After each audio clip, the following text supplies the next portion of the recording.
The Arizona We sun can't had no stay mercy. here. It Mom, beat I'm down on the scared. cracked I can asphalt like a protect you. hammer on an How can anvil, we trust turning the you? roadside into a shimmering mirage of heat and desperation. The temperature had climbed past 100 degrees 2 hours ago, and it showed no signs of backing down. Carolyn Whitmore stood at the edge of the parking lot, her hands shielding her eyes from the glare. Her lips were cracked, her throat burned with thirst, and her feet blistered and bleeding inside worn sneakers screamed with every step she took. But none of that mattered.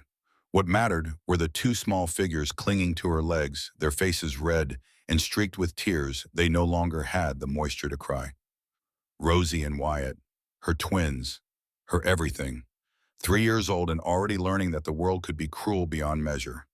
Carrie looked down at them, at their sunburned cheeks and their exhausted eyes, and felt something break inside her chest. Not her heart. That had broken years ago. This was something deeper, something more fundamental. Her pride. She looked through the window of the roadside diner. Inside, she could see people eating, actually eating. Burgers and fries and tall glasses of sweet tea with ice cubes clinking against the sides. The sight made her stomach cramp so violently she had to grip the door frame to stay upright. 2 days. She hadn't eaten in 2 days. The kids had done better. Yesterday morning, she'd found half a muffin at a gas station. Someone had left it on a table barely touched. She'd grabbed it before anyone could see, split it between the twins, and told them Mommy wasn't hungry. The lie had tasted worse than the hunger. Now here she stood 6 miles from where her car had finally given up the ghost, with no money, no phone, no plan, and two babies who were looking up at her like she had all the answers. She had nothing. Nothing except the desperate courage that comes when you've got nowhere left to fall. Through the window she spotted him, a man sitting alone at a corner booth, big, broad shoulders that had clearly seen decades of hard labor. A thick beard, more gray than black, covering half his face. His arms were sleeved in tattoos that disappeared beneath a black t-shirt. He wore a leather vest covered in patches she didn't recognize. A skull with wings, words in Gothic script, a desert landscape. He looked like the kind of man mothers warned their daughters about. He looked dangerous, but he was also eating alone, and his plate was piled high with food. Bacon, eggs, hash browns, toast. More food than one person could possibly finish. Carrie's hand found the door handle before her brain could talk her out of it. Every instinct screamed at her to run, to find another way, to maintain what little dignity she had left. But dignity doesn't feed your children. Pride doesn't stop their stomachs from hurting. And fear doesn't matter when you've already lost everything else. She pushed open the door. The air conditioning hit her like a wall of mercy. Cool and clean, and so overwhelming after hours in the desert heat that her knees nearly buckled.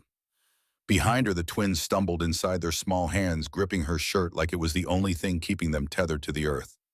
The diner fell quiet, not completely. The ceiling fan still hummed. Somewhere in the back, dishes clattered. But the conversation stopped. The forks paused halfway to mouths. Every eye in the place turned toward the woman in the dirty sundress, with the two filthy children attached to her legs. Carrie kept her gaze fixed on the man in the corner booth, one foot in front of the other. Just keep moving. Don't think about how you look. Don't think about what you're about to do. Just move. The man hadn't looked up yet. He was focused on his plate, cutting his bacon into precise squares with the methodical attention of someone who'd learned to appreciate every meal. His hands were scarred, thick fingers marked with the evidence of a life lived hard. Carrie stopped at the edge of his table. Her voice came out as barely a whisper. "Excuse me, sir." The man's hands stopped moving. "I'm so sorry to bother you." He set down his knife and fork with deliberate care. "But when you're finished," he still hadn't looked up. Could we have what's left on your plate?" Those words hung in the air like a confession, like a prayer, like the last desperate gasp of a woman who had finally reached the end of everything she knew. The entire diner held its breath. Slowly, the man raised his head. He was wearing dark sunglasses, even indoors. The lenses were so black she couldn't see his eyes at all, couldn't read anything in that weathered face except the hard set of his jaw beneath that graying beard. Carrie's heart hammered against her ribs. She'd made a terrible mistake. "I'm sorry." The words tumbled out in a rush. "I shouldn't have." "We'll just go. I'm sorry. I'm so sorry. We'll just..." "Wait." The word wasn't loud, but it stopped her cold. The man pushed his sunglasses up onto his head, and Carrie found herself staring into the bluest eyes she'd ever seen, pale and clear and startling against the tanned leather of his face. And in those eyes, she saw something she hadn't expected, something she hadn't seen directed at her in years: kindness. How long since they ate? His voice was rough, low and gravelly, like stones tumbling in a riverbed. But there was no cruelty in it, no judgment, just a simple question asked by a man who seemed to actually want the answer. Carrie's throat closed up. She couldn't speak, couldn't admit out loud what kind of mother let her babies go hungry. Mama! A small voice tugged at her consciousness. Wyatt's face pressed against her hip, his eyes huge and glassy with exhaustion. Mama, my tummy hurts. Something shifted in the biker's expression. His jaw tightened. He raised his hand and Carrie flinched backward, yanking the children with her. Old reflexes, hard-learned lessons. The automatic response of a woman who'd spent 5 years learning what raised hands meant, but he was only signaling the waitress. Denise. His voice carried across the diner without him raising it. The waitress, a tired-looking woman in her 50s with kind eyes in a coffee-stained apron, looked up from behind the counter. 3 more of everything I ordered, and make it quick. Denise hesitated. Hank, honey, I can't just... Triple it if you have to. He didn't take his eyes off Carrie. These kids need to eat now, not in 20 minutes. Something passed between them. Some unspoken understanding that Carrie couldn't quite read. Denise nodded slowly. All right, sugar, coming right up. The man called Hank stood. Carrie instinctively stepped back, pulling the children closer. He was massive, easily 6'3", with shoulders that could block a doorway. His boots were scuffed and worn. His jeans were faded. Everything about him spoke of a life lived rough and hard and without apology. But his movements were slow, careful, like he was trying not to spook a wounded animal, which Carrie supposed wasn't far from the truth. Sit, he said, gesturing to the booth across from his. Please. Carrie hesitated. Every survival instinct she'd developed over the past 5 years screamed at her to grab the kids and run. Men who seemed nice always had an angle, always wanted something. Travis had taught her that lesson with his fists, but Rosie's little hand squeezed hers, and Wyatt let out a small whimper, and Carrie's maternal desperation overrode her fear. She sat.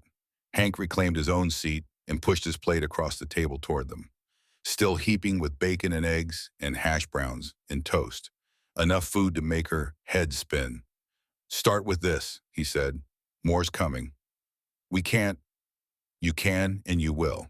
His voice was firm but not unkind. When's the last time you ate mama? Carrie flinched at the title. She didn't feel like anyone's mama right now. She felt like a failure.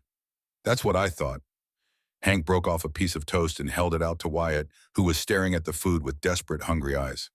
Go ahead, little man. It's yours. Wyatt looked at Carrie for permission. She nodded, not trusting her voice. He snatched the toast like someone might take it away, cramming it into his mouth with both hands. Crumbs scattered everywhere. He barely chewed before swallowing. Rosie followed suit, grabbing a strip of bacon and devouring it with the frantic energy of the truly starving. Carrie watched them eat, her children, her babies, eating scraps from a stranger's plate because their mother couldn't provide for them. Her eyes burned with tears she refused to shed.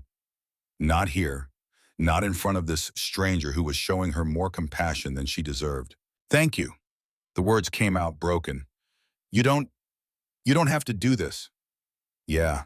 Hank leaned back in his seat, crossing his arms over his chest. I do. He was quiet for a moment, watching the children eat.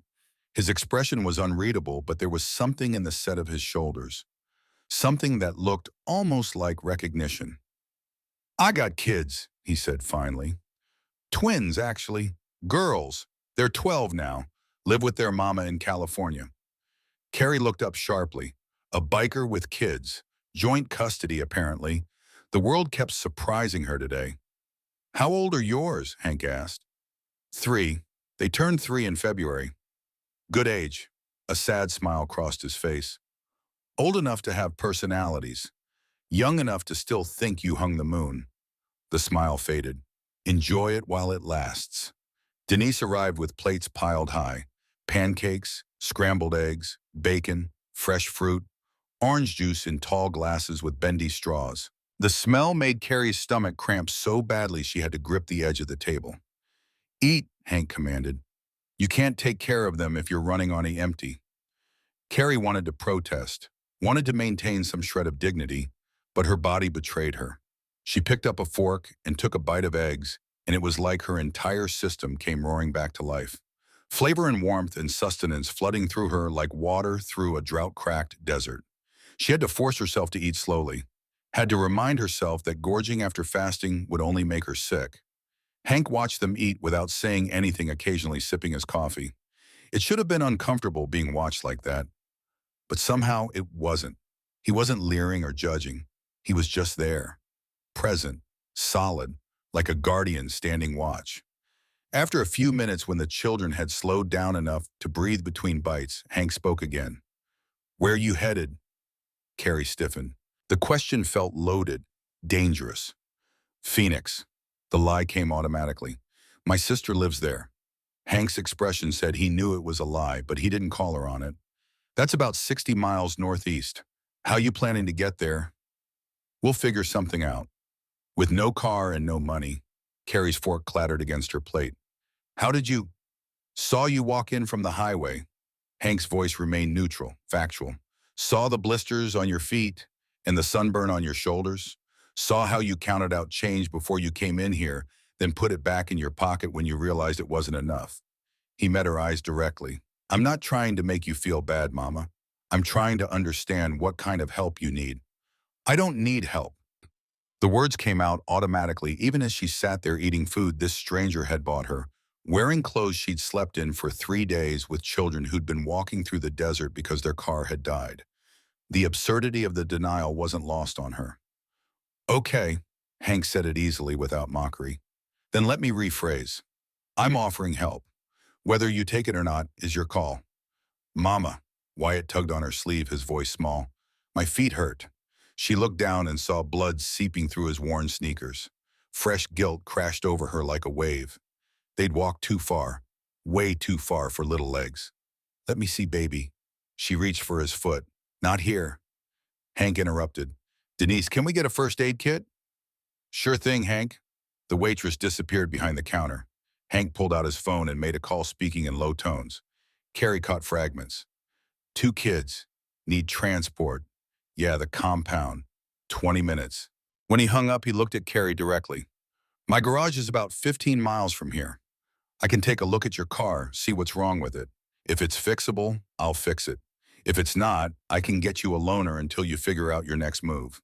He paused. "You and the kids can stay in our guest quarters. Clean beds, hot showers, food in the kitchen. No cost, no strings." Carrie's hands started shaking. This was too much, too generous. Nobody did this without wanting something. "What do you want from me?" The question came out harsh, defensive. The voice of a woman who'd learned the hard way that kindness always came with a price. Hank didn't flinch. "Nothing." He let the word hang there. "But I know that look in your eyes. I've seen it before. Someone's got you running scared, and you're so used to being hurt that kindness feels like a trap." Carrie's breath caught. How did he know? "How could he possibly—" "I help people," Hank continued. "It's what my club does. We're veterans, most of us. We've seen things, done things, we came home broken. This," he gestured vaguely, "helping folks who've got nowhere else to turn. It helps us remember we're still human, still capable of doing something good. Your club, Desert Riders MC, we're a motorcycle club." He must have seen something in her face, because he added, "But we're not what you're thinking. We're not criminals. We're just guys who found each other when the VA gave up on us." He pulled out a business card and slid it across the table. "That's our website. You can look us up while you decide if you trust me or not." Carrie picked up the card with trembling fingers. The logo showed a motorcycle silhouette against a desert sunset, an American flag in the background. Desert Riders MC in bold letters across the top. Underneath, brotherhood, service, honor. Why? The question was almost inaudible. "Why would you do this for strangers?" Hank was quiet for a long moment. When he spoke, his voice carried old pain. Because 10 years ago, I was right where you are, broken down on the side of the road, out of money, out of options. Two little girls in the back seat who were counting on their daddy to fix everything. He met her eyes, and nobody stopped. Nobody helped. The words hit Carrie like a physical blow. I counted them, Hank continued. 47 people walked past my truck in that Walmart parking lot. 47 people who saw a man with two toddlers, clearly in trouble, clearly desperate. And every single one of them looked away, crossed to the other side, pretended they didn't see. His jaw tightened. That's what people do, Mama. They look away, because helping is hard and messy and complicated. But being the 48th person, he paused, the one who stops. That's how you live with yourself. Carrie felt tears threatening again. What happened? She didn't know why she asked. After, after nobody stopped, Hank's expression went distant. I got desperate enough to steal. Formula and diapers for my girls, got caught, spent 6 months in county, lost custody for 2 years. His voice was flat, matter of fact. By the time I got them back, they barely knew me. He looked at her directly. I swore if I got the chance, I'd be the person who stopped, who helped. So yeah, Mama, I'm that person today, for you and your babies. Rosie, who'd been quietly working on her pancakes, suddenly spoke up. Are you a good guy or a bad guy? The question was so pure, so direct. The kind of question only a 3-year-old would have the courage to ask. Hank's hard expression cracked into a genuine smile. That's a real good question, sweetheart. He seemed to consider it seriously. I've been both at different times in my life, but today I'm trying real hard to be a good guy. Rosie studied him with the intensity only children possess. Then she held out her stuffed bunny. It was worn and faded, one ear flopping at an odd angle, doofing leaking from a seam in its belly. It had clearly been loved within an inch of its life. Mr. Buttons thinks you are good. Something shifted in Hank's face. He took the bunny with surprising gentleness, examining it with exaggerated care, turning it this way and that, holding it up to the light like it was a precious artifact. Well, Mr. Buttons looks like an excellent judge of character. He held the bunny to his ear as if listening intently. What do you think, Mr. Buttons? Should we trust this guy? Rosie giggled. The sound hit Carrie like sunshine breaking through storm clouds. That was the first moment of pure joy she'd heard from her daughter in weeks. Mr. Buttons says yes, Hank declared solemnly, handing the bunny back, but only if your mama agrees. 3 pairs of eyes turned to Carrie, her children looking at her with desperate hope, Hank looking at her with patient understanding and absolutely no pressure. She thought about the alternative, walking back out to the highway with 2 exhausted, hurting children, trying to hitchhike with no phone, no money, no protection, hoping whoever stopped would be safe, knowing the odds of that were slim at best, or maybe trusting the scarred, tattooed biker who'd fed her children without asking for anything in return. Okay, the word came out as a whisper. Okay, but just until the car is fixed. Hank nodded. Just until the car is fixed. A rumble outside announced the arrival of another motorcycle. Through the window, Carrie saw a woman dismounting a massive Harley. She was in her 50s, silver-streaked auburn hair pulled back in a practical ponytail. She wore the same leather vest as Hank, her arms tanned and strong. That's Bertie, Hank explained. Brenda Callahan, but everyone calls her Bertie. She's our club secretary and about the closest thing we have to a den mother. He smiled slightly. She's got a soft spot for kids. Bertie walked in, assessed the situation with one sweep of her sharp blue eyes and immediately focused on the twins. Well, look at you, precious babies. She crouched down to their level, her voice warm and gentle. You've been on quite an adventure, haven't you? Wyatt nodded shyly. We walked a really long way. You did? Bertie's eyebrows rose in exaggerated amazement. You must be so brave and so strong. I bet you took care of your mama the whole time. Wyatt puffed up slightly. I helped carry the bag. A gentleman, I knew it the second I saw you. She straightened and turned to Carrie, her expression warm but knowing, like she could read every chapter of Carrie's story just by looking at her face. I'm Bertie. Hank tells me you need a safe place to land for a minute. I'm Carolyn. This is Rosie and Wyatt. Beautiful names for beautiful children. Bertie's voice turned serious but kind. Carrie, I was you 15 years ago. Different situation, same desperation. She glanced at Hank. These men saved my life. Let them save yours. The words hit Carrie like a physical blow. She wasn't alone, hadn't been the first, wouldn't be the last. Something in her chest, something that had been clenched tight for years, began to loosen. Let's go home, Bertie said gently. Hank's bike has a sidecar. He built it for his girls. The babies can ride there. You can ride with me. She smiled. Sound good? Carrie looked at her children, who were eyeing the motorcycles through the window with wide-eyed wonder. She looked at Hank, who was paying the check without fanfare. She looked at Bertie, whose eyes held the wisdom of someone who'd walked this road before. And then she looked at the highway beyond, stretching endlessly toward a horizon that held nothing but more running, more fear, more hunger. Okay, she said, stronger this time. Let's go. Hank helped load the twins into the sidecar, buckling them in with practiced ease. They squealed with delight as he handed them child-sized helmets, pink for Rosie, blue for Wyatt. Always got spares, he explained, adjusting the straps with careful attention. For when my girls visit. The casual mention of his daughters sparked something in Carrie, a recognition that this man understood. He knew what it was like to love children, to want to protect them, to fail them, and fight like hell to make it right. She climbed onto the back of Bertie's bike, her arms wrapping around the older woman's waist. First time, Bertie called over the engine's roar. Yes. Then hold on, honey, and trust me, I've never dropped a passenger yet. The bikes roared to life, and Carrie's stomach lurched as they pulled onto the highway. But as the wind whipped through her hair, and the sun warmed her back, and the desert stretched out around them in all its harsh beauty, she realized something stunning. For the first time in 5 years, she wasn't afraid. The ride took 20 minutes. 20 minutes of wind and sun and the rumble of powerful engines beneath them. 20 minutes of watching the desert landscape transform from barren highway to something more remote, more wild. Carrie had expected something rough, maybe a few trailers and some broken-down bikes, a rundown compound where hard men drank hard liquor and did things she didn't want to think about. What she saw instead made her breath catch.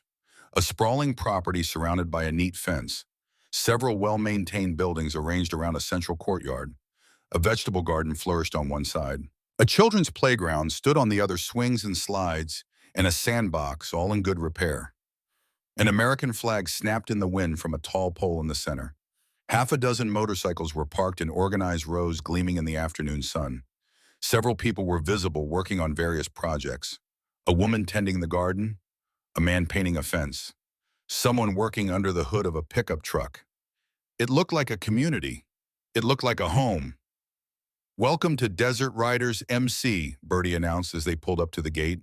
Population 12 full-time residents, another 20 or so who drift in and out. All veterans except me. She smiled. They made an exception for this stubborn old woman. A man in his 30s approached as they dismounted. He had kind eyes, a quick smile, and a prosthetic left leg visible below his cargo shorts.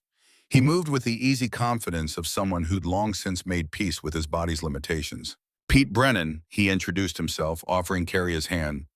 Doc, they call me. Army medic, retired. His eyes dropped to Wyatt, who was limping as Hank lifted him from the sidecar. Hank says your little one's got some blisters that need tending. Before Carrie could respond, Pete was already crouching down to Wyatt's level. Hey there, buddy. I heard you walked a really long way today. That true, Wyatt nodded solemnly. 6 whole miles. 6 miles, man. That's incredible. You know what that makes you a warrior. You know what warriors get. He reached into his pocket and produced a lollipop. They get rewards. Wyatt's eyes went wide. Is it okay? Pete looked up at Carrie. Sorry, should have asked first. Yes, thank you. She watched as Pete handed lollipops to both children, then gently scooped Wyatt into his arms. Let's get you to the clinic, warrior. Fix up those feet of yours. Carrie moved to follow, but Bertie touched her arm. He's in good hands. Best medic in the state. You want to come with them, or you want me to show you where you'll be staying first? I'll come with them. She'd been separated from her children enough for one lifetime. Of course. The clinic was a small building that had clearly been converted from something else, maybe a storage shed or a workshop. Inside, it was clean, organized, and stocked with medical supplies, that would make some urgent care centers jealous. We get a lot of folks with service-related injuries coming through, Pete explained as he gently removed Wyatt's shoes. The boy whimpered but held still. Plus, some of the folks we help have been through rough situations. Good to have medical care on site. He worked with gentle efficiency, cleaning and bandaging the blisters on both children's feet. His hands were steady, his voice calm. He kept up a running commentary of silly jokes and questions that had both kids giggling despite their discomfort. As Pete worked, other members of the compound drifted by the open door. A grizzled man in his 60s with a Vietnam-era patch on his vest. A woman in her 40s with laugh lines and sad ease. A young guy, maybe 25, with burn scars covering half his face. All of them bayed or nodded to the twins.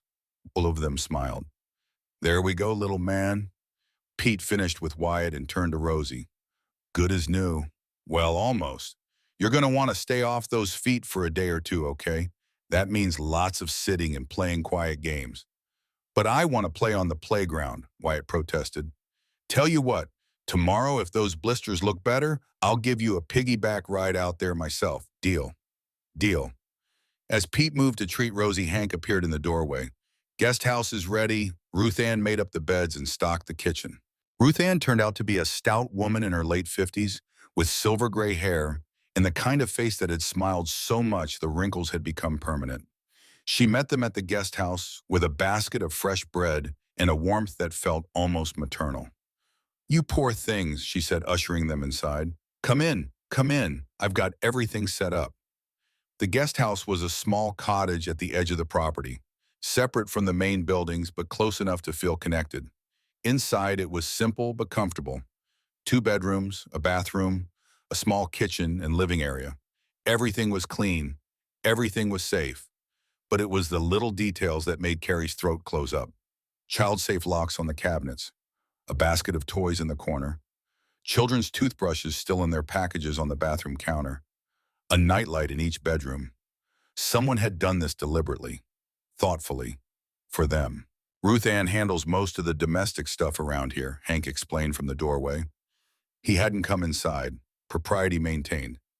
"She's one of us, Marine Corps vet, 3 deployments, has grandkids of her own back in Nebraska, loves any excuse to mother people." "I don't know how to thank you." Carrie's voice broke on the words. "Don't thank me yet. Save it for when your car is fixed and you're back on your feet." He turned to leave, then paused. "Carrie," she looked up, "lock this door behind me. You're safe here, but lock it anyway. Whatever peace of mind that gives you, take it." He understood. Somehow this scarred biker with the gentle eyes understood that safety wasn't just about locked doors. It was about the choice to lock them yourself. "Hank," Carrie called out as he stepped off the small porch, "why do you all do this, really?" He was quiet for a moment, silhouetted against the setting sun. "Because guys like us, we've done a lot of things we're not proud of. In the service. After the service. During the years we were trying to figure out how to be human again." He half turned his profile sharp against the fading light. "This helping people like you, this is how we make it right. One person at a time." After he left, Carrie locked the door. The click of the deadbolt was the most satisfying sound she'd heard in years.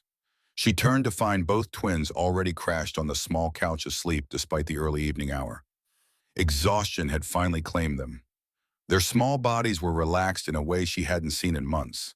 No tension, no fear, just the peaceful abandon of children who finally felt safe. She carried them one by one to the bedroom, tucked them into the clean sheets, kissed their foreheads. Then she walked to the bathroom, turned on the shower, and stepped under the hot water, fully clothed. She stood there until the water ran cold, washing away 2 days of highway dust, washing away 5 years of accumulated fear, washing away everything except the raw, exposed core of who she was without Travis's voice in her head. When she finally emerged stripped down and wrapped in a clean towel, she caught her reflection in the mirror. The woman staring back was a stranger. Gaunt cheeks, hollow eyes, a fading bruise on her collarbone that she'd forgotten was there. But there was something else too, something she hadn't seen in her own face for a very long time. Hope. She climbed into the other bed expecting the usual nightmares, the ones where Travis found them, where he dragged them back, where she wasn't fast enough or strong enough to protect her babies. But that night, for the first time since she'd fled, Carolyn Whitmore slept dreamlessly. She woke to sunlight streaming through clean windows and the sound of her children laughing. Actual, genuine laughter. She stumbled out of bed, heart pounding, and found them in the small living room playing with a wooden truck that definitely hadn't been there last night. A soft knock sounded at the door. Carrie checked the peephole, another new habit learned the hard way, and saw Ruth Ann standing outside with a covered basket. "Good morning, sweetheart," Ruth Ann called through the door. "I brought breakfast, and I'm not leaving until you eat every bite." Carrie opened the door to find the older woman balancing not one but three baskets. The smell of fresh pastries and bacon made her stomach growl audibly. "You must be Carrie." Ruth Ann bustled past without waiting for an invitation. "And these precious babies, Hank told me they were beautiful, but he undersold it." She set the baskets on the small kitchen counter and began unpacking. Fresh bread, eggs, fruit, milk for the little ones, and my famous cinnamon rolls because everyone deserves something sweet. "You didn't have to." "See, I know. Nobody has to do anything, but we do it anyway." Ruth Ann fixed Carrie with a knowing look. "That's what family does. And before you say you're not family, let me save you the breath. You're here, you're safe, and you're eating my cooking. That makes you family." She gestured firmly toward the small dining table. "Now sit." Carrie sat, overwhelmed by this force of nature in a flour-dusted apron. As Ruth Ann cooked, because apparently the food she'd brought wasn't enough, she talked about the compound, about the members, about the rules. No drugs, no fighting. Everyone contributes somehow. "We help people who fall through the cracks," she explained, cracking eggs into a pan with practiced ease. "People the system forgot. People who've got nowhere else to turn." She talked about her own history, 20 years in the Marines, 3 deployments to places she still couldn't talk about, a marriage that didn't survive her service, a son who died in Afghanistan. "When I came home after that," Ruth Ann said quietly, "I wanted to die. Couldn't see the point in living when my boy was gone. But Hank, he found me, brought me here, gave me a reason to keep going." She plated up the food with the efficiency of someone who'd fed crowds. "And Hank," she continued, "Hank is the best of us. That man has been to hell 3 times over, and somehow he came back kinder each time. When he says you're safe here, you're safe here. Understand?" "I understand," Carrie whispered. "Good, now eat. Then Hank's gonna look at your car, and whatever happens, whatever you need, you tell me." Ruth Ann's eyes met hers directly. "I've been where you are, honey. We all have, one way or another." The breakfast was the best thing Carrie had tasted in years. As she ate, watching her children happily demolish cinnamon rolls, she felt something unfamiliar stirring in her chest. Not just hope now, something stronger. Maybe, just maybe, they were going to be okay. An hour later, Hank arrived to take her to the garage. Ruth Ann offered to watch the twins. "They can help me in the garden, learn where vegetables come from."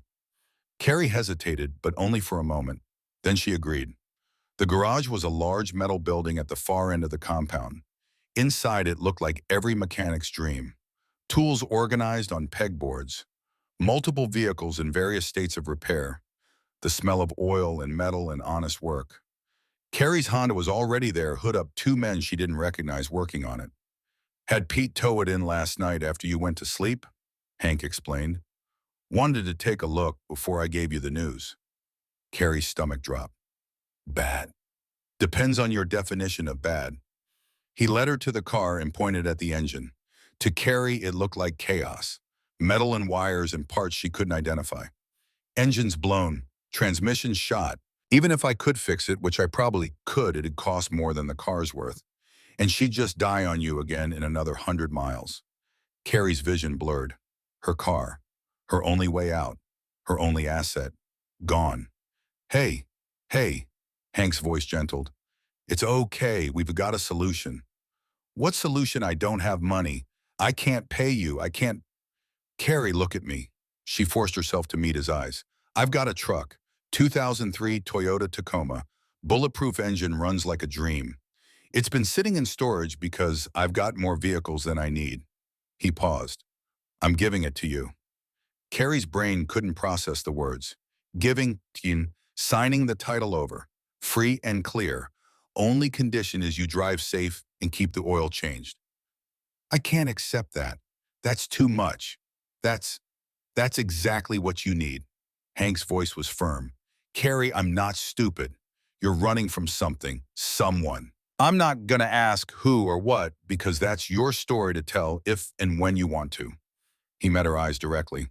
But I know that whatever you're running from, you need to be able to keep running if necessary. The words hit her like a physical blow. He knew. He understood. And he wasn't trying to trap her or control her or force her to stay. He was giving her the one thing she needed most. Freedom. Why? The question came out broken. Why would you do this for someone you don't even know? Hank was quiet for a long moment. I told you I spent time in jail, right? What I didn't tell you is why I got caught. He leaned against the workbench, arms crossed, stealing formula and diapers for my girls. But before I got caught, I spent 3 nights in a Walmart parking lot, sitting in my truck, trying to convince myself to go in and steal what they needed. His voice dropped. And you know how many people walked past my truck? How many people saw me with 2 toddlers, clearly in trouble, clearly desperate?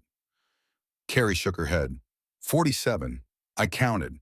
47 people who looked away, who crossed to the other side of the parking lot, who pretended they didn't see.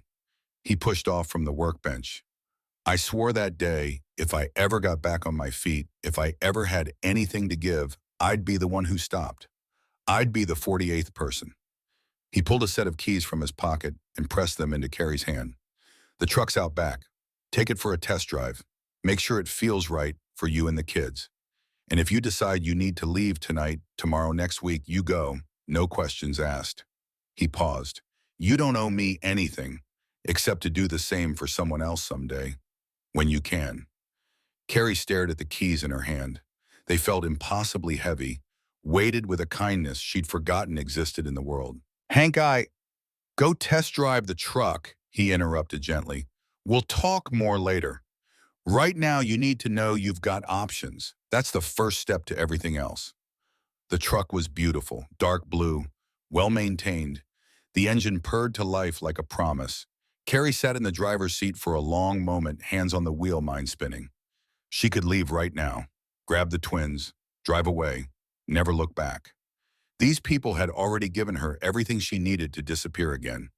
But for the first time since she'd fled her marriage, Carrie wondered if maybe she was done running. Maybe it was time to stand still, to heal, to let her children be children, to remember what it felt like to be human instead of hunted. She turned off the engine, pocketed the keys, and walked back to find Hank. Well, he asked, it's perfect. She took a breath. But I'm not leaving yet.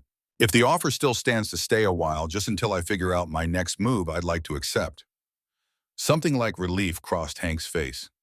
The offer stands, as long as you need it. And I want to help. I can't just take without giving something back.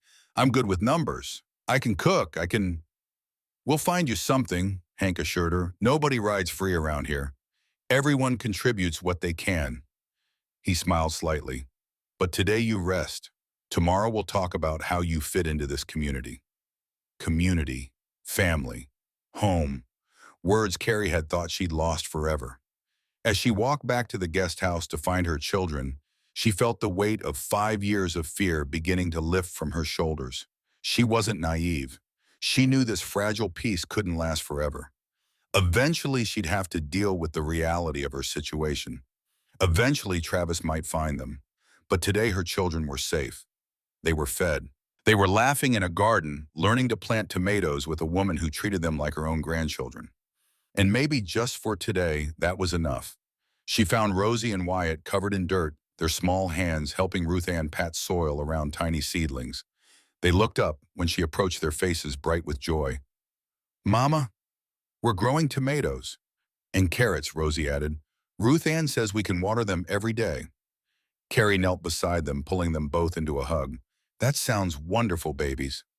Are we staying here, Mama? Rosie asked, her voice small and hopeful. Please, can we stay? Carrie met Ruth Ann's eyes over her daughter's head. The older woman nodded understanding, passing between them without words. Yes, baby. Carrie was surprised by the certainty in her own voice. "We're staying for a while, is that okay?" Both children erupted in cheers. Carrie let their joy wash over her. Behind her, unnoticed, Hank leaned against the garage door watching the small family in his garden. His phone buzzed with a text from Pete. "Car was tampered with, fuel line cut, wasn't natural death, someone wanted it to fail. Want me to dig deeper?" Hank's jaw tightened. He typed back, "Not yet, but keep your eyes open. If someone's hunting her, we need to know before they find her." He deleted the message thread and pocketed his phone. Then he walked back into the garage to finish the work that never ended. Because Carolyn Whitmore might think she was safe now. But Hank had been around long enough to know the truth. The most dangerous time for a woman leaving an abusive relationship was right after she left. And if someone was looking for Carrie, and her twins Hank and his brothers would make damn sure they never found them. The hunt was over for Carrie, but for Hank, it was just beginning. The first 3 days passed in a blur of small kindnesses that felt like miracles. Carrie woke each morning expecting to find it had all been a dream. But there was always coffee brewing in Ruth Ann's kitchen, always the sound of her children laughing somewhere on the compound, always someone stopping by to check on her, to bring food, to offer help she hadn't asked for but desperately needed. Rosie and Wyatt took to the compound like they'd been born to it. They raced between the garden and the playground with the other children who drifted through, kids of members or visitors, or people passing through on their way to somewhere safer. For the first time in their short lives, they had room to run, room to be loud, room to be children. On the fourth morning, Hank knocked on the door at 7 sharp. "Time to earn your keep," he said, but his eyes were smiling. "We've got bookkeeping that's about 6 months behind, and Ruth Ann tells me you mentioned being good with numbers." Carrie followed him to the main building, a converted warehouse that served as office, meeting hall, and common area. Inside, she found chaos, receipts stuffed in shoeboxes, invoices scattered across a desk, a computer that looked like it hadn't been updated since 2010. "Pete handles our finances," Hank admitted, "but he's better with bullet wounds than spreadsheets. We're legit, pay taxes, file paperwork, the whole deal. We just suck at organizing it." Carrie sat down at the desk and started sorting. Within an hour, she'd created a system. Within 2 hours, she'd identified 3 unpaid invoices that were past due. By lunch, she had a preliminary budget worked out that made Hank whistle low. "You're seriously undercharging for your mechanical work," she told him, pointing at the screen. "You could raise your rates by 20% and still be competitive. We charge what people can afford.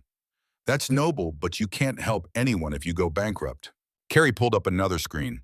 "What if you charge full price to people who can pay it and use that profit to subsidize the ones who can't? You'd still help the same people, but you'd also build a financial cushion for emergencies." Hank stared at her. "You did this professionally." "I used to, before." Carrie stopped. She wasn't ready to talk about before. "I worked as a bookkeeper for a small business. It wasn't much, but I was good at it."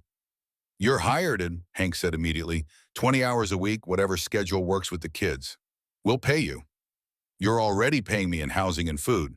"And we'll pay you." "Oh," Hank repeated firmly. "Everyone who works gets paid. That's the rule. Nobody's a charity case here." The word hit Carrie wrong. Charity case. That's exactly what she was. What she'd always be. Someone who needed rescuing, who couldn't make it on her own. Hey. Hank's voice cut through her spiral. "I see that look. That's shame talking. And shame's a liar." He leaned against the desk. "You think Ruth Ann doesn't get paid for the cooking she does? Or Pete for the medical care? Or any of the others for the maintenance work they do?" He shook his head. "Everyone contributes what they can. Everyone gets compensated for it. That's how communities work.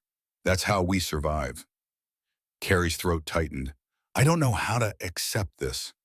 "Start by saying thank you and meaning it." "Thank you." And she did mean it. The words felt strange in her mouth, unfamiliar but not unwelcome. Hank nodded. "Good. Now I've got a bike to rebuild, and you've got about 6 more boxes of receipts to sort through. Ruth Ann's watching the twins if you want to check on them during your break." He left, and Carrie turned back to the computer. For the first time in 5 years, she had a job. A real job. Something that was hers. Something that mattered. Something that made her feel human instead of hunted. She worked until her eyes burned, until the chaos had become order, until small footsteps thundering toward the office door pulled her from her focus. Mama! Mama! Wyatt burst through the door, Ruth Ann close behind, looking apologetic. Mama, there's puppies, baby puppies, and they're so tiny, and Ruth Ann says maybe we can slow down, baby. Carrie laughed, actually laughed, catching him as he crashed into her legs. What's this about puppies? One of our members breeds service dogs, Ruth Ann explained. German shepherds. She brought a new litter by to socialize them. She smiled. Your two have been very gentle. Very good. Can we have one? Rosie appeared behind Wyatt, her eyes enormous with hope. Please, Mama, please, I'll take care of it and walk it and feed it, and we can't afford. Carrie stopped. Old reflexes, old fears. They lived here now. Things were different. Let me think about it, okay? That's a big responsibility. I'm responsible, Wyatt insisted. I'm very responsible. The earnestness in his voice made Carrie's heart crack open. 3 years old and already worried about proving his worth, already learning that love came with conditions. I know you are, baby. She pulled him close. But let's wait a little bit, okay? We're still settling in. The disappointment on their faces made her want to take it back to give them everything they wanted.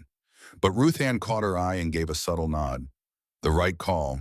Kids needed boundaries, needed stability, needed to learn that not every want could be immediately satisfied. Come on, little ones, Ruth Ann said, herding them toward the door.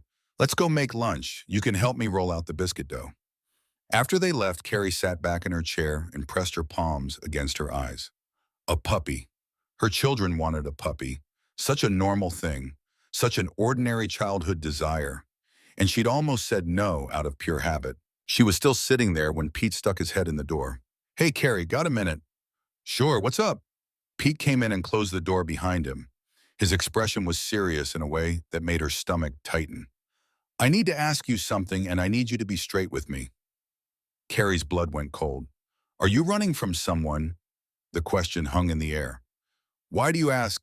Because your car didn't just break down. Pete pulled out his phone, showed her a photo. This is your fuel line. See that cut? Someone did that. Not all the way through, that would have been too obvious. Just enough that it would fail after about 50, 60 miles of driving. The room tilted. Carrie gripped the edge of the desk. That's not possible. Nobody knew we were leaving. I didn't tell anyone. I was so careful.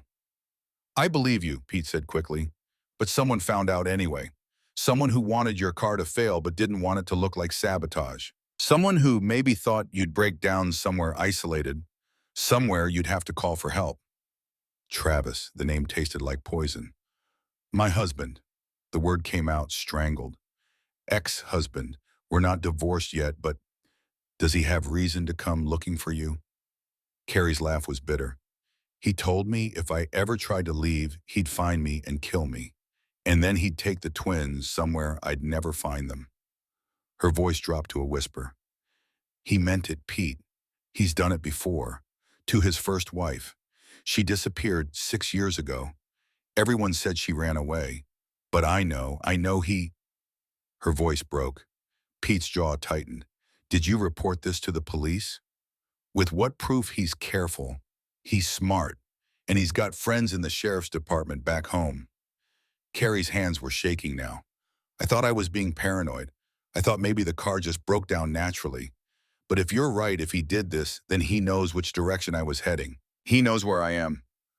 Hey, Pete pulled up a chair. Breathe, you're safe here. That's first and most important. But we need to tell Hank. We need to put everyone on alert. No, the word came out sharp. If I tell Hank, if everyone knows, then I become a problem. A liability.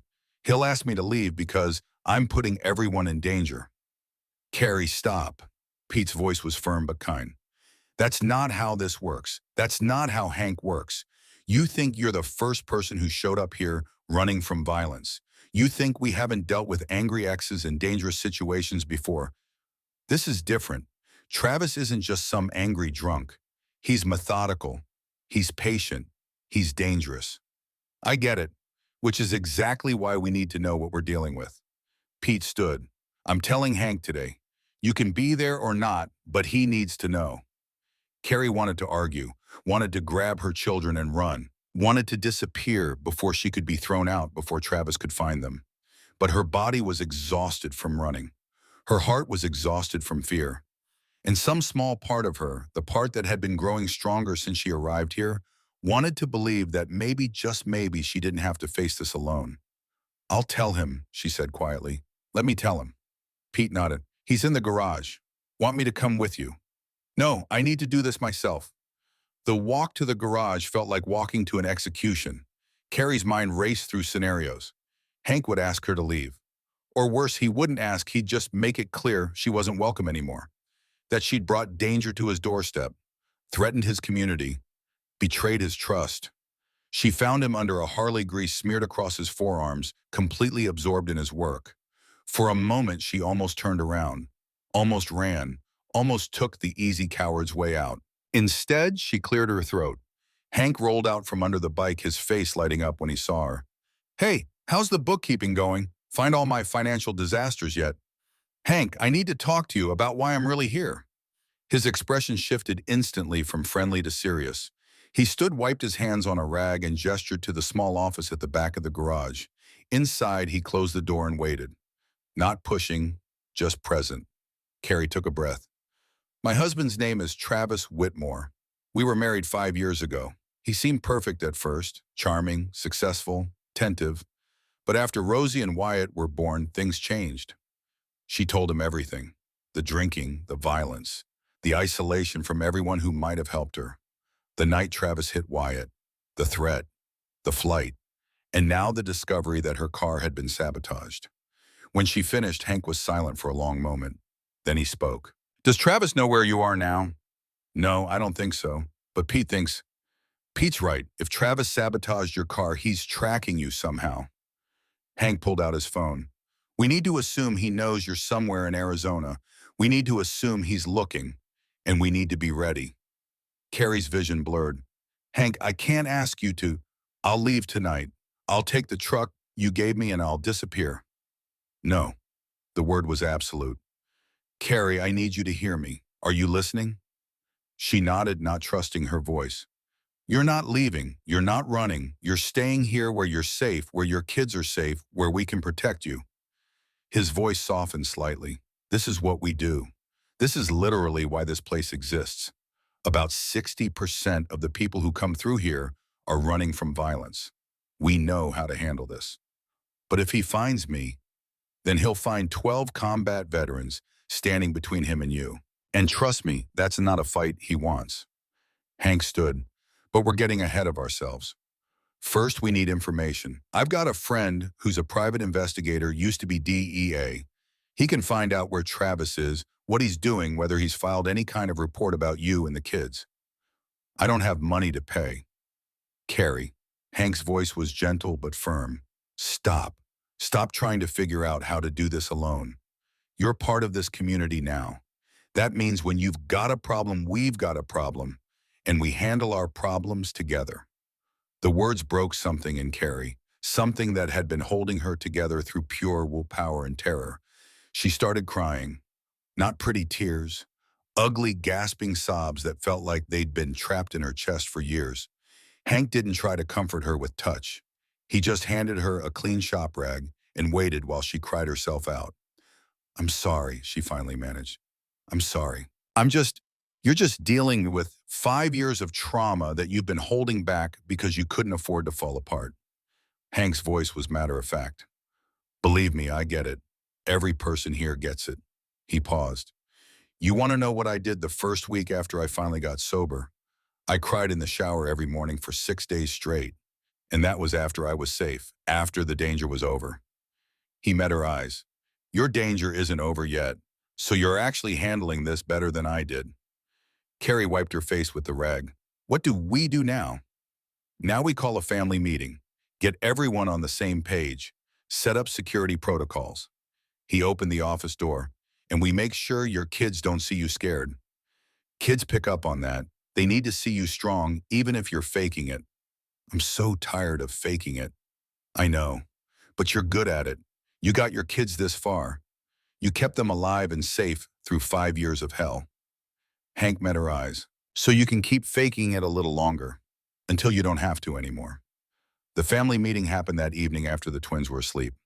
Carrie sat in the main hall surrounded by 12 hardened veterans, men and women who'd seen combat, who'd faced down enemies in places most Americans couldn't find on a map. And instead of feeling afraid, she felt something she hadn't felt in years, protected. Hank laid out the situation without drama or exaggeration. Pete showed the photos of the sabotaged fuel line. Bertie added that she'd noticed a pickup truck with Oklahoma plates parked down the road yesterday, though it had left before she could get the full license number. Could be coincidence, Bertie said, but I don't believe in coincidences. Neither do I, said a grizzled veteran named Colt. If this guy's tracking her, he's probably doing surveillance, testing our security, seeing what he's up against. So we show him what he's up against. A woman named Viper, her voice hard as steel. We make it real clear that Carrie and her kids are under protection. Make him think twice before he tries anything. Carefully, Hank warned. We can't do anything illegal. We can't give him ammunition to use against us or against Carrie. Everything we do has to be by the book. Then we call Kate, Pete suggested. Get the legal side handled. Restraining orders, custody documentation, everything official. Already did. Hank pulled out his phone. She's coming tomorrow. She's also bringing a friend who specializes in domestic violence cases. We're going to make sure Carrie has every legal protection available. Carrie listened to them planning her defense like she was a military objective. Part of her wanted to protest, to say she could handle it herself, but the truth was she couldn't. She'd tried handling it herself for 5 years, and it had nearly killed her. Carrie, Hank's voice pulled her from her thoughts. You still with us? I'm here, this is a lot. I know, but here's what you need to understand. He leaned forward. Travis might be smart, he might be patient, but he's also arrogant. He thinks you are helpless without him. He thinks you'll break down and beg him to take you back. His eyes met hers. Men like him always think that. But you're not helpless. You're here, you're safe, and you've got a whole community ready to stand between him and your kids. That's not helpless. That's strength. He has rights, Carrie said quietly. Legally, he's their father. He could file for custody. He could. Kate will handle the legal side, Hank assured her, but Carrie, you need to understand something. Courts don't look kindly on men who hit their kids. If we document what happened to Wyatt, if we get medical records, witness statements, there are no medical records. The admission burned. I was too scared to take him to the hospital. Then we get them now. But Pete spoke up. I'm a licensed RN. I can document the healing injuries.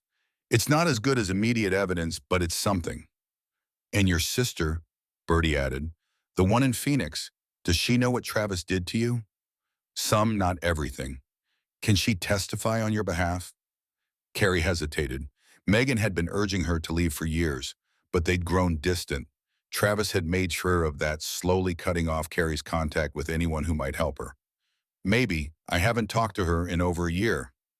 We'll call her, Hank decided. Tomorrow with Kate present. We're building a case, Carrie. A real case. We're not just hiding you. We're making sure that if this goes to court, you win. The meeting continued for another hour. Each member contributed ideas and resources. Colt would install additional security cameras. Viper would teach Carrie basic self-defense. Ruth Ann would homeschool the twins temporarily, keeping them on the compound where they'd be safe. Pete would document every bruise, every scar, every piece of evidence Carrie carried on her body. By the time it ended, Carrie felt simultaneously overwhelmed and oddly calm. She wasn't alone anymore, wasn't fighting this battle by herself. And for the first time since she'd married Travis Whitmore, she allowed herself to believe that maybe she could actually win. Hank walked her back to the guest house under a sky full of stars. You're quiet, he observed. I'm processing. Carrie looked up at the constellations. 5 years I spent thinking I deserved what he did to me, that I'd made bad choices and had to live with the consequences, that if I just tried harder, loved him better, didn't make him angry. Stop, Hank's voice was sharp. That's his voice in your head, not yours, and it's a lie. I know that now. Intellectually I know, but you don't feel it yet. He nodded. I get it. Took me 3 years of therapy to stop believing I was worthless because my old man said so, and my drill sergeant confirmed it. He stopped walking. Want to know what finally convinced me they were wrong? What? My daughters. When they were 8, Emma, my older one, by 3 minutes, asked me why I always said sorry for everything, why I apologized for existing. His voice thickened, and I realized she was watching me, learning from me, learning that she should apologize for existing too. He paused. That was the day I decided I had to change. Not for me, for them, because they deserved a father who knew his own worth. Carrie understood perfectly. I have to change for Rosie and Wyatt. You have to change for you, Hank corrected gently. But yeah, they're a pretty good motivation. They reached the guest house and Carrie paused at the door. Hank, thank you for everything, for believing me, for not making me prove I deserve help. Nobody has to prove that. He stepped back. Everybody deserves help. That's just being human. He turned to leave, then stopped. Carrie, one more thing. That truck Bertie saw, if it comes back, if anyone approaches you when you're outside the compound, you run. Don't talk to them. Don't try to reason with them. You run and you scream for help. Every single person here will come running. You understand? Carrie nodded, fear creeping back in. Do you really think he's that close? I think he's closer than we want him to be. Hank's voice was steady, but that's okay, because we're ready for him. After he left, Carrie checked on the twins. They were sleeping peacefully. Wyatt's lip, the one Travis had split open, had healed completely. Rosie's small body was relaxed, no longer curled into the defensive ball she'd slept in back in Oklahoma. They were thriving here, blooming like flowers that had finally found good soil. Carrie wouldn't let Travis take this from them. Wouldn't let him drag them back to that house of fear and violence. She'd die first. But as she climbed into her own bed, she realized she didn't want to die. For the first time in years, she wanted to live, wanted to fight, wanted to build something new from the ashes of what she'd lost. And tomorrow, with Kate's help and Hank's support and the entire Desert Riders community behind her, that's exactly what she'd start doing. Outside in the darkness beyond the compound fence, a pickup truck with Oklahoma plates idled on the access road. Inside, Travis Whitmore watched the lights go out in the guest house and smiled. He'd found them. Finally found them. And soon, very soon, he'd remind his wife exactly what happened to women who tried to leave him. He put the truck in gear and drove away, already planning his next move. The hunt wasn't over. It was just beginning. The alarm shrieked through the compound at 4:30 in the morning. Carrie's body moved before her mind caught up. She was out of bed and stumbling toward the twins' room before she even registered what was happening. Her heart slammed against her ribs. Her breath came in sharp, painful gasps. Rosie and Wyatt were already awake, crying, confused by the noise and the flashing red lights outside their window. It's okay, babies. It's okay. The lie came automatically as she scooped them both into her arms. They were getting too big for this. Her back screamed in protest, but fear made her strong. We're going to play the hideout game, remember, like Ruth Ann showed you. I don't want to play. Wyatt sobbed against her shoulder. I'm scared, Mama. I know, baby, but we have to. The door burst open. Bertie stood there, already dressed, her face grim in the red emergency lighting. Safe room? Now, don't ask questions. They ran, Carrie's bare feet slapped against cold concrete as they crossed the courtyard. Around them, the compound had erupted into controlled chaos. Members emerged from buildings carrying weapons. Not guns, Carrie noticed that with some relief, but baseball bats and tire irons and one massive wrench that Colt wielded like a battle axe. The safe room was in the main building, a reinforced space with thick walls and a heavy steel door. Ruth Ann was already inside when they arrived, along with two other women Carrie had met only briefly. The door slammed shut behind them with a heavy metallic thunk. Bolts slid into place. What's happening? Carrie demanded, still clutching both children. They refused to be put down, and she couldn't blame them. Someone tried to breach the north fence, Ruth Ann said. Her voice was steady, but her hands shook as she checked the security monitor mounted on the wall. Cut the wire, tried to climb through. Colt caught them on the cameras. Was it as it? We don't know yet. Ruth Ann's eyes stayed on the screen. Hank and Pete went to investigate. They'll call when it's clear. Carrie set the twins down on a small couch against the wall. Her arms burned from carrying them, but the pain barely registered. She paced the length of the small room like a caged animal. Through the monitor, she could see flashlight beams sweeping across the property. shadows moving, voices calling to each other. But the sound was off, so she couldn't hear what they were saying. The not knowing was worse than anything. "Mama, I need to pee," Rosie whispered. There was a small bathroom in the corner. Carrie took her, and while Rosie was inside, Carrie's own stomach rebelled. She barely made it to the toilet before she vomited, her body rejecting the terror that had no other outlet. "Mama," Rosie's small voice came from outside the bathroom door. "Are you sick?" "I'm fine, baby." Another lie. "Just give me a second." She wasn't fine. She was falling apart. Because if Travis had found them, if he'd actually tried to break in, then nowhere was safe. Not this compound, not Bertie's protection, not Hank's promises. Travis would keep coming, and coming, and coming, until her phone buzzed. Hank's number. "It's not him." Hank's voice came through before she could speak. "It's some kid, maybe 19, drunk off his ass. Says he was trying to take a shortcut through our property to get to his girlfriend's house. Sheriff's on the way to pick him up." The relief that flooded through Carrie was so intense she thought she might pass out. "You're sure, you're absolutely sure it's not?" "I'm sure. Kid's got ID. Sheriff knows his family. This was just bad timing and stupidity, not an attack."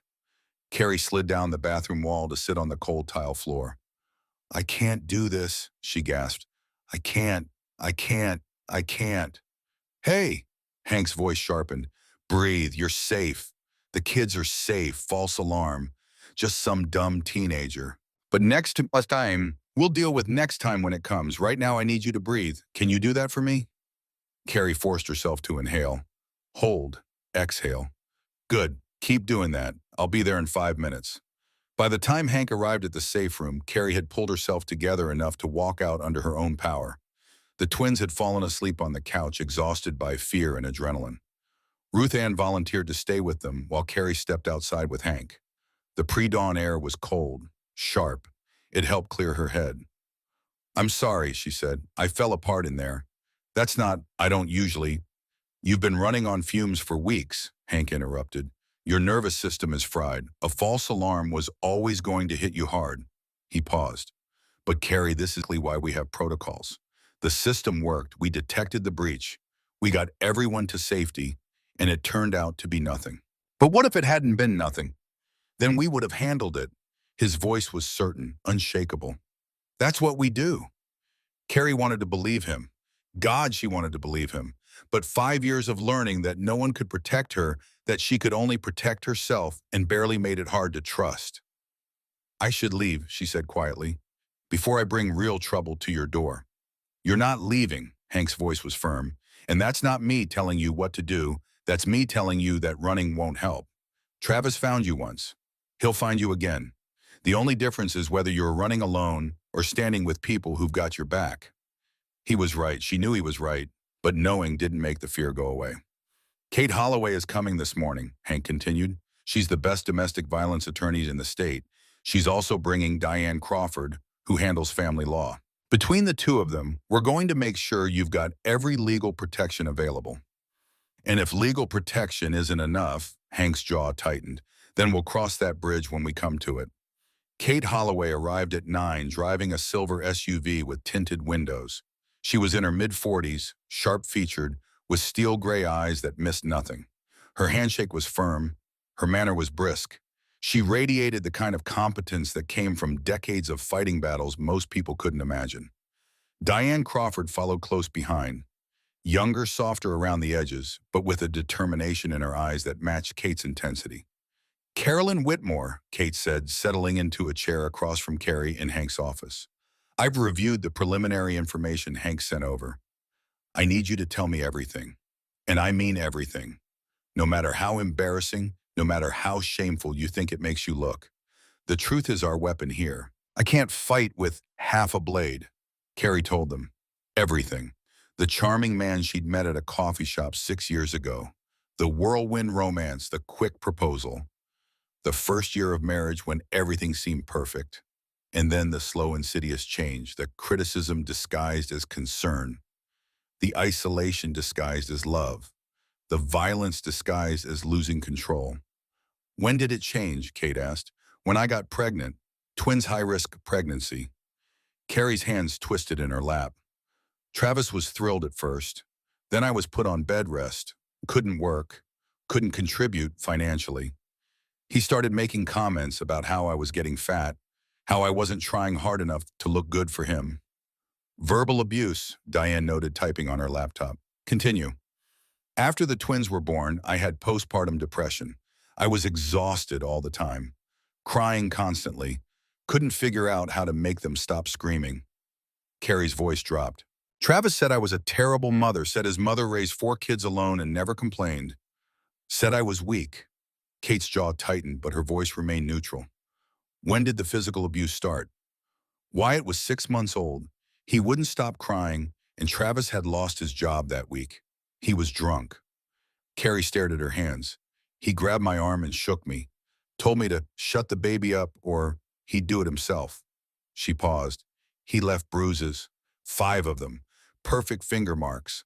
I wore long sleeves for 2 weeks until they faded. Did you document it, take photos? No, I was too ashamed. I kept thinking it was my fault, that I'd pushed him too far, that if I'd just been a better wife. Stop. Kate leaned forward. Carrie, look at me. Nothing you did caused this. Nothing you could have done would have prevented it. Travis is an abuser. That's who he is. It has nothing to do with you. Carrie wanted to believe her. But 5 years of Travis's voice in her head made it hard to accept that truth. Tell us about the incident with Wyatt, Diane prompted gently. The one that made you leave. Carrie's hands started shaking. 2 weeks ago, Travis had been drinking since noon. He was angry about something at work not getting a promotion he thought he deserved. She took a breath. Wyatt was playing in the living room with his trucks. He knocked over Travis's laptop. It was my fault. I should have moved it. I should have known. It wasn't your fault, Kate interrupted. Go on. Travis backhanded him. Wyatt flew across the room and hit the wall. His lips split open. There was blood everywhere. Carrie's voice broke. And Travis looked at me and said, clean him up. And if you ever tell anyone about this, I'll kill you and take the kids somewhere you'll never find them. Did Wyatt need medical attention?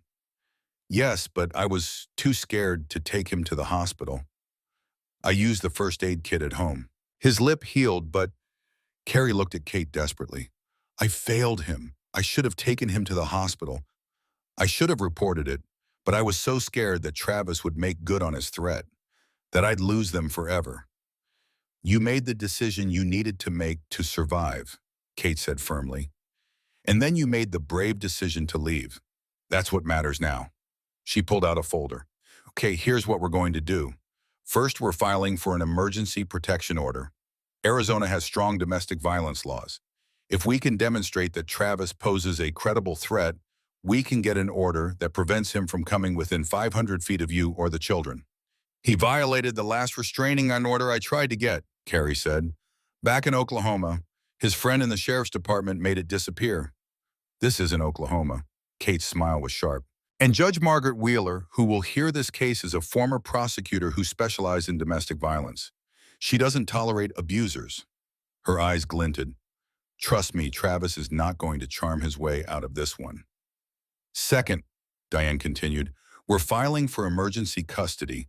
Right now, legally, Travis has equal parental rights. We need to change that immediately.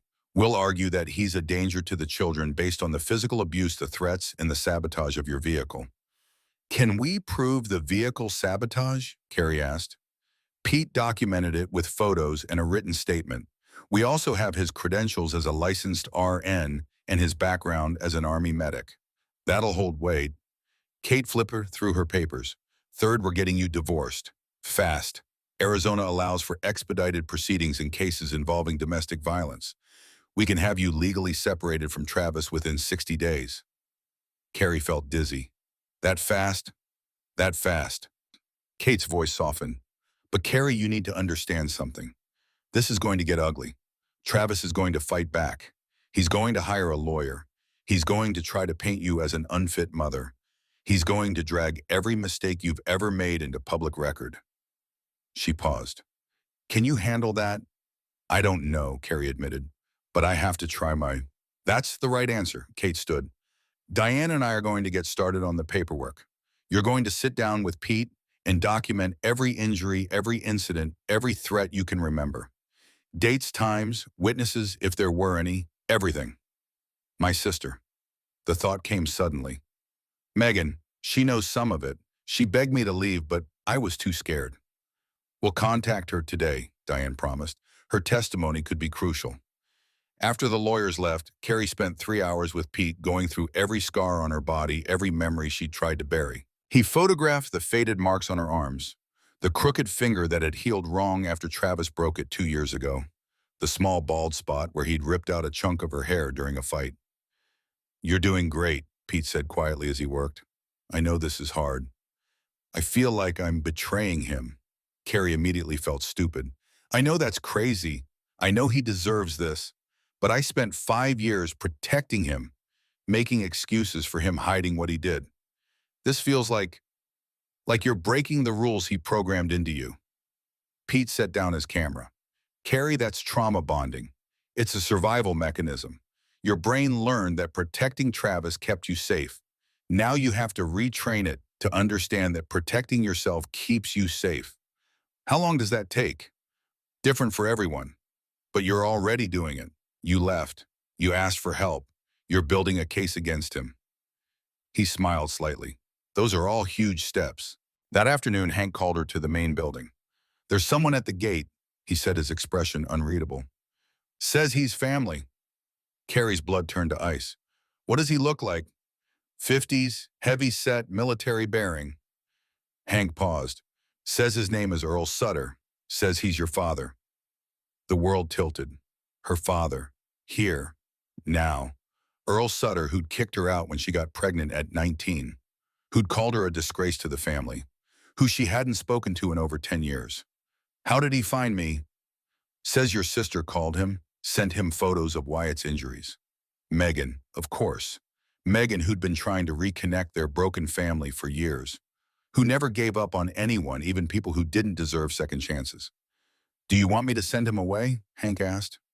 Part of Carrie wanted to say yes, wanted to throw her father out without even looking at him, wanted to make him feel even a fraction of the pain she'd felt when he'd abandoned her. But another part, the practical part that had kept her alive this long, recognized an opportunity. Earl Sutter was a retired Air Force colonel, 30 years of service, connections to people in high places, resources that could help her fight Travis. Let him in, she heard herself say. But you stay with him, and the kids stay with Ruth Ann. You sure about this? No, but I need to hear what he has to say. 5 minutes later, Carrie stood in Hank's office facing the man who'd disowned her over a decade ago. Earl Sutter looked older, grayer, diminished somehow. His eyes were red-rimmed. His hands shook as he clutched a baseball cap. He looked like a man who'd been carrying a weight too heavy to bear. Carrie. He breathed her name like a prayer. God, you look just like your mother. How did you find me? Megan. She called me 3 days ago, told me you'd left Travis, that you were in danger, that you needed help. Earl took a step forward and Hank immediately moved between them. I know I have no right to be here, Earl's voice cracked. I know I was a terrible father. But Carrie, please let me help you now. Help me, Carrie's laugh was bitter. Where were you when I was pregnant and homeless? Where were you when I married a man who beat me? Where were you when your grandchildren were born? I was wrong. The admission seemed to cost him everything. I was so wrong, Carrie. I was angry and stubborn and stupid. Your mother, she never forgave me. She left me 5 years ago because she couldn't stand what I'd done to you. Something flickered in Carrie's chest. Not forgiveness. Not yet. Maybe never. But something. I've spent every day since then regretting it, Earl continued, knowing I drove away my own daughter, knowing I missed my grandchildren's births because of my pride. Good. The word came out harsh. You should regret it. I do, and I know I can't fix it. I know I can't make up for 10 years of silence. He met her eyes directly. But Megan told me what Travis did to you, what he did to Wyatt. She sent me photos. His hands clenched. And I realized my grandson looks just like you did at that age. And I thought about someone hurting him the way I... He stopped, swallowed hard.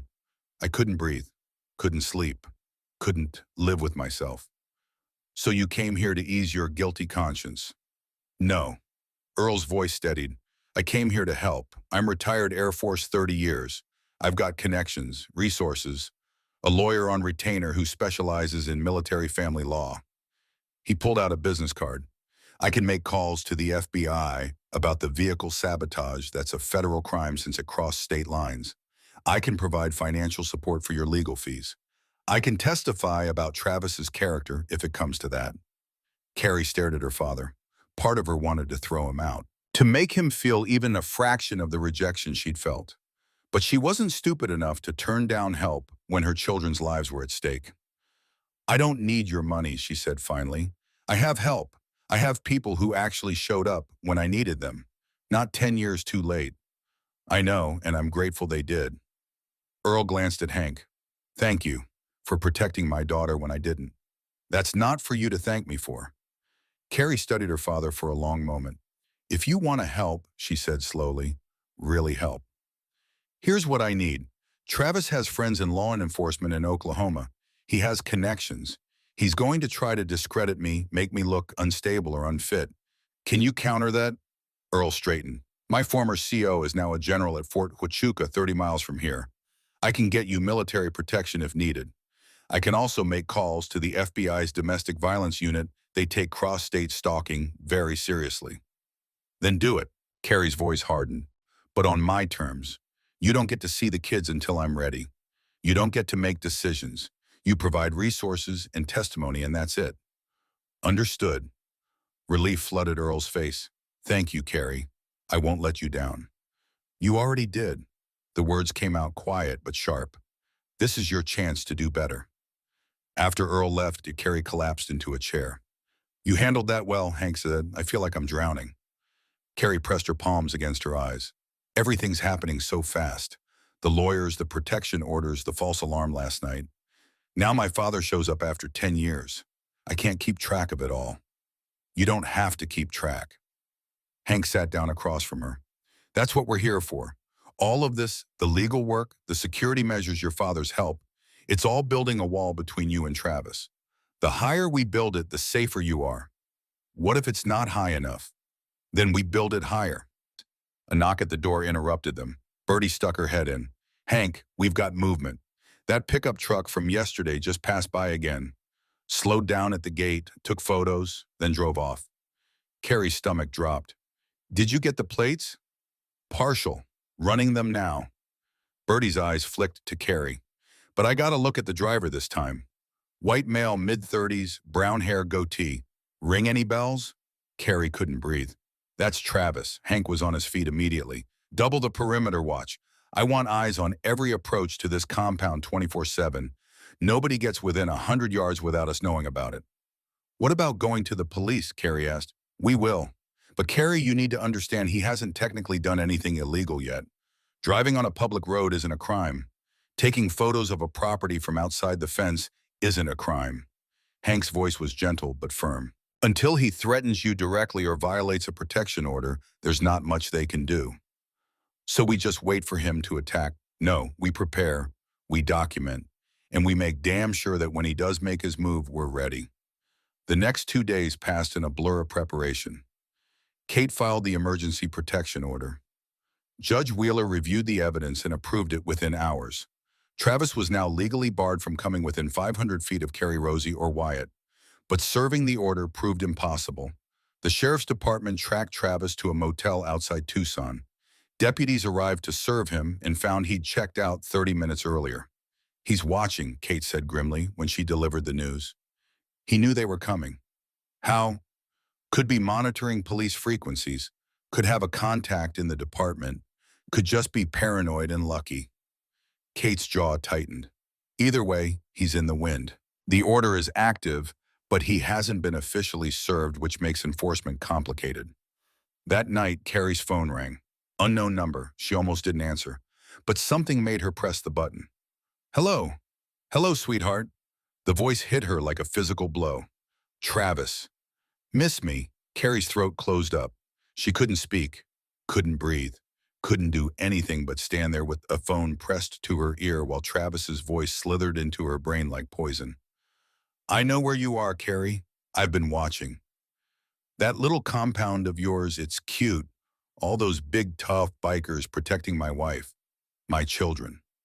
He laughed. You think they can keep you safe from me? Carrie found her voice. Don't call me again. Or what do you'll call the police? Another laugh. Go ahead.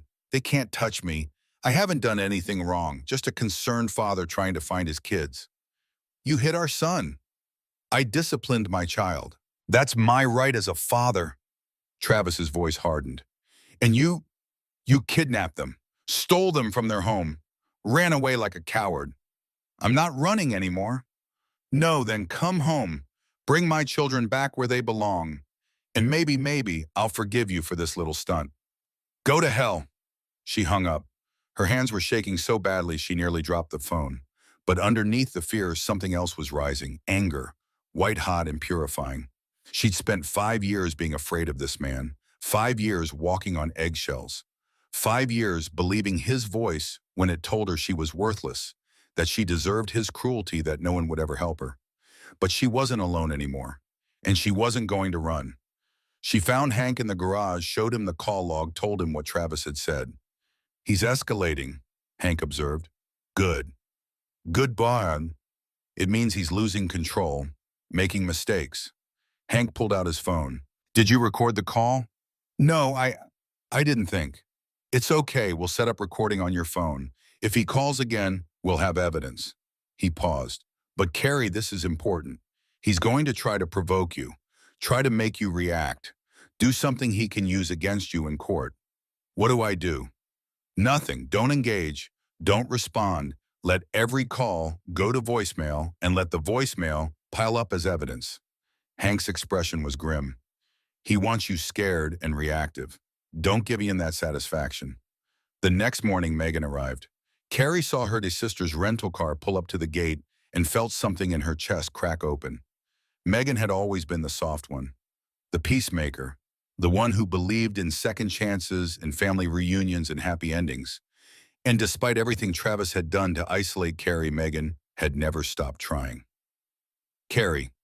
Megan was out of the car before it fully stopped running toward her sister, with tears streaming down her face.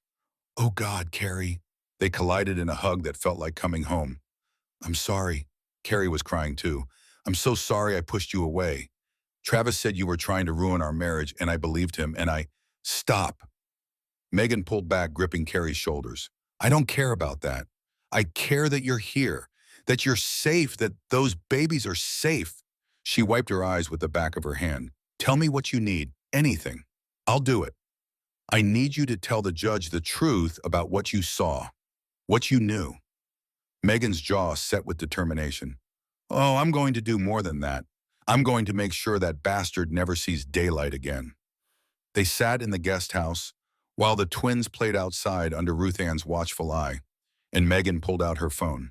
I've been saving everything, she said, scrolling through files. Every text message you sent me that seemed off. Every photo where I could see bruises you tried to hide. Every phone call where I heard him screaming at you in the background. She turned the phone so Carrie could see the screen. I have 5 years of evidence, Carrie. 5 years of documentation.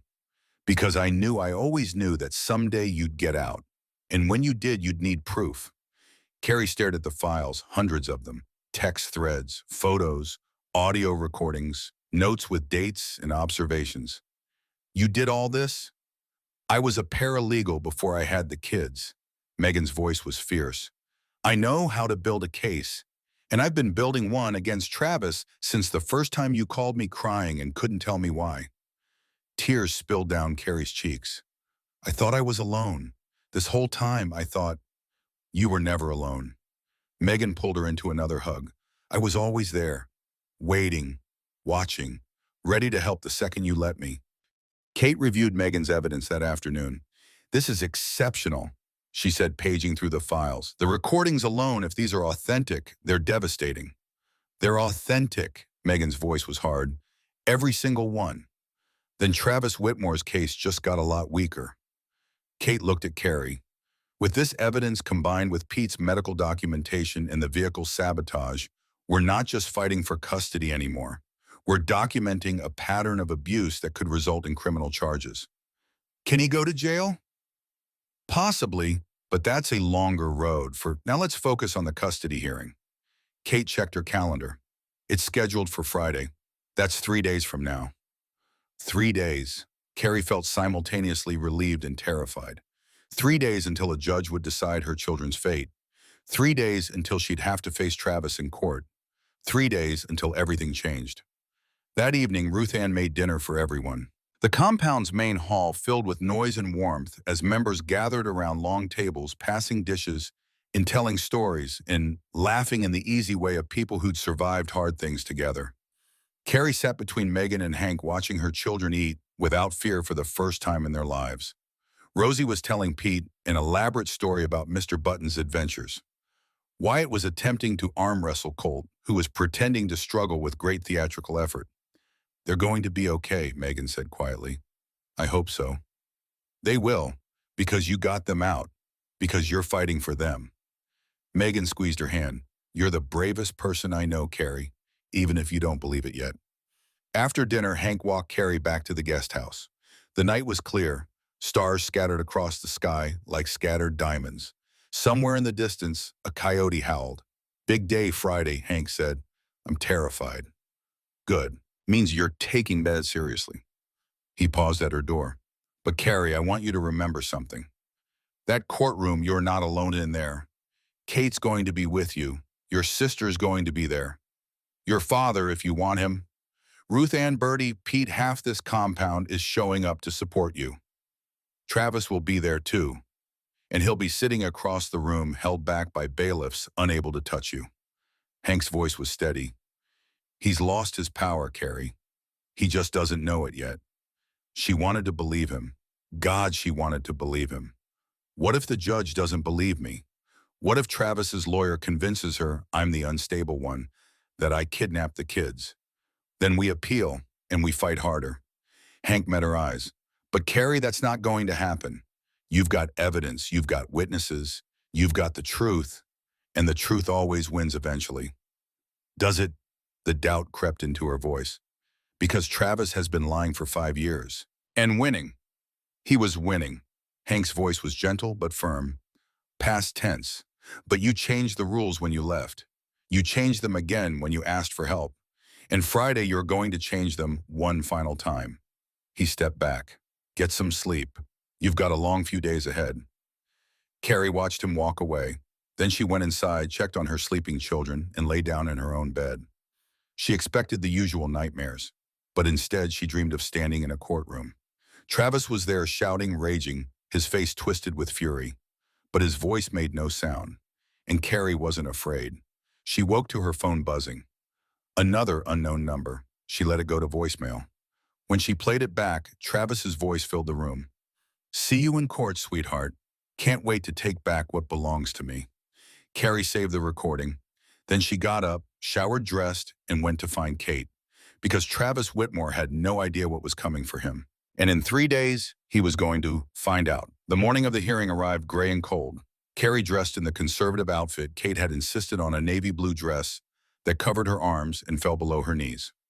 Low heels, minimal makeup. She looked like someone's elementary school teacher.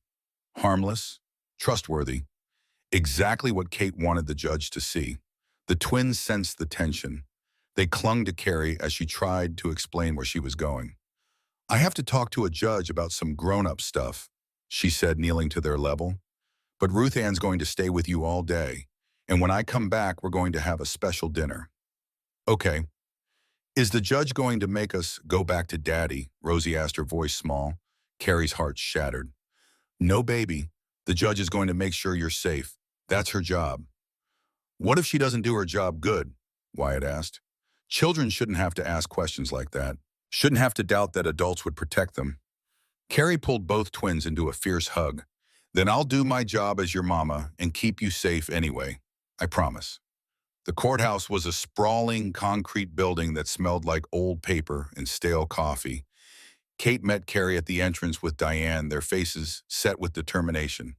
"He's already here," Kate warned. "With his lawyer. They're in the courtroom." Carrie's legs went weak. "I can't." "Yes, you can." Kate's voice was iron. "Look at me, Carrie. You've survived 5 years of hell. You've protected your children against impossible odds. You've built a case that's going to destroy him. She gripped Carrie's shoulders. 3 hours. That's all you need. Hold it together for 3 hours. Carrie nodded, not trusting her voice. Behind her, she heard footsteps, turned to see Hank Birdie, Pete Ruth Ann's husband Bill, and a half-dozen other compound members filing into the courthouse. Her father stood apart from the group, uncertain, waiting. Megan was right behind him. "We're here," Megan said simply. "All of us." Carrie looked at the crowd of people who'd shown up for her. People who barely knew her. People who owed her nothing. People who'd chosen to stand beside her anyway. Something shifted in her chest. Not courage exactly, but something close to it. "Let's go," she said. They walked into the courtroom together. Travis sat at the defendant's table. He was wearing a suit Carrie recognized. Expensive, tailored.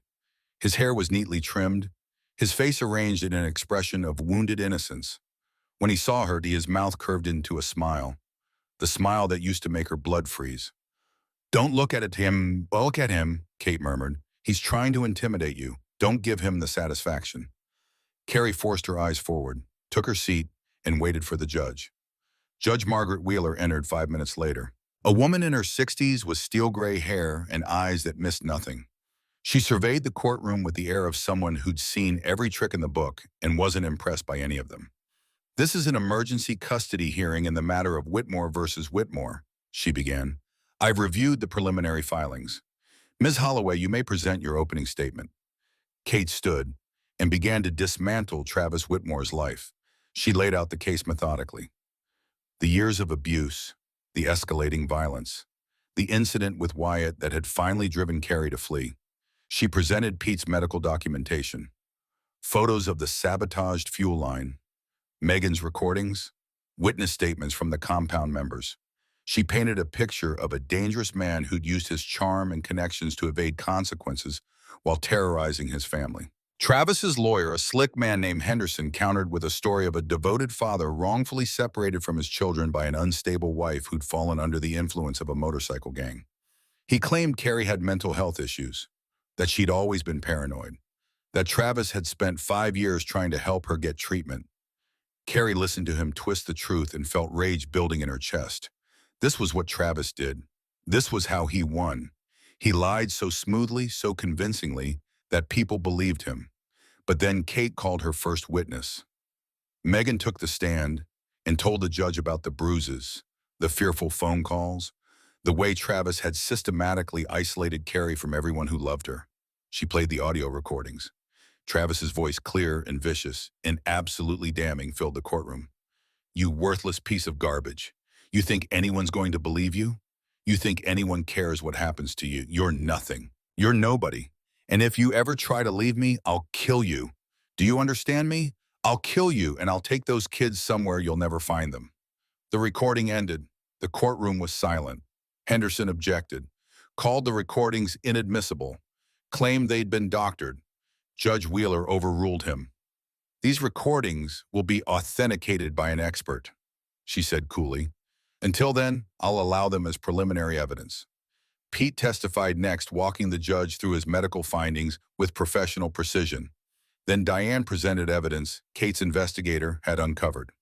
3DU is on Travis's record that had been expunged through a contact in the Oklahoma Police Department, 2 assault charges that were dropped when the victims mysteriously recanted, and most damning of all, a restraining order filed by Travis's first wife, 6 months before she disappeared. Objection. Henderson was on his feet. The disappearance of Mr. Whitmore's first wife was investigated and closed. There's no evidence of wrongdoing. There's also no evidence she's alive, Diane countered, and the pattern of behavior is remarkably similar to what Carolyn experienced. Judge Wheeler's expression had grown increasingly grim. "I'll allow it. Continue." The morning stretched into afternoon. Carrie's father testified about the military resources he'd provided, the federal investigation into the vehicle sabotage. Ruth Ann and Bertie described Carrie's condition when she'd arrived at the compound, malnourished, terrified, desperate.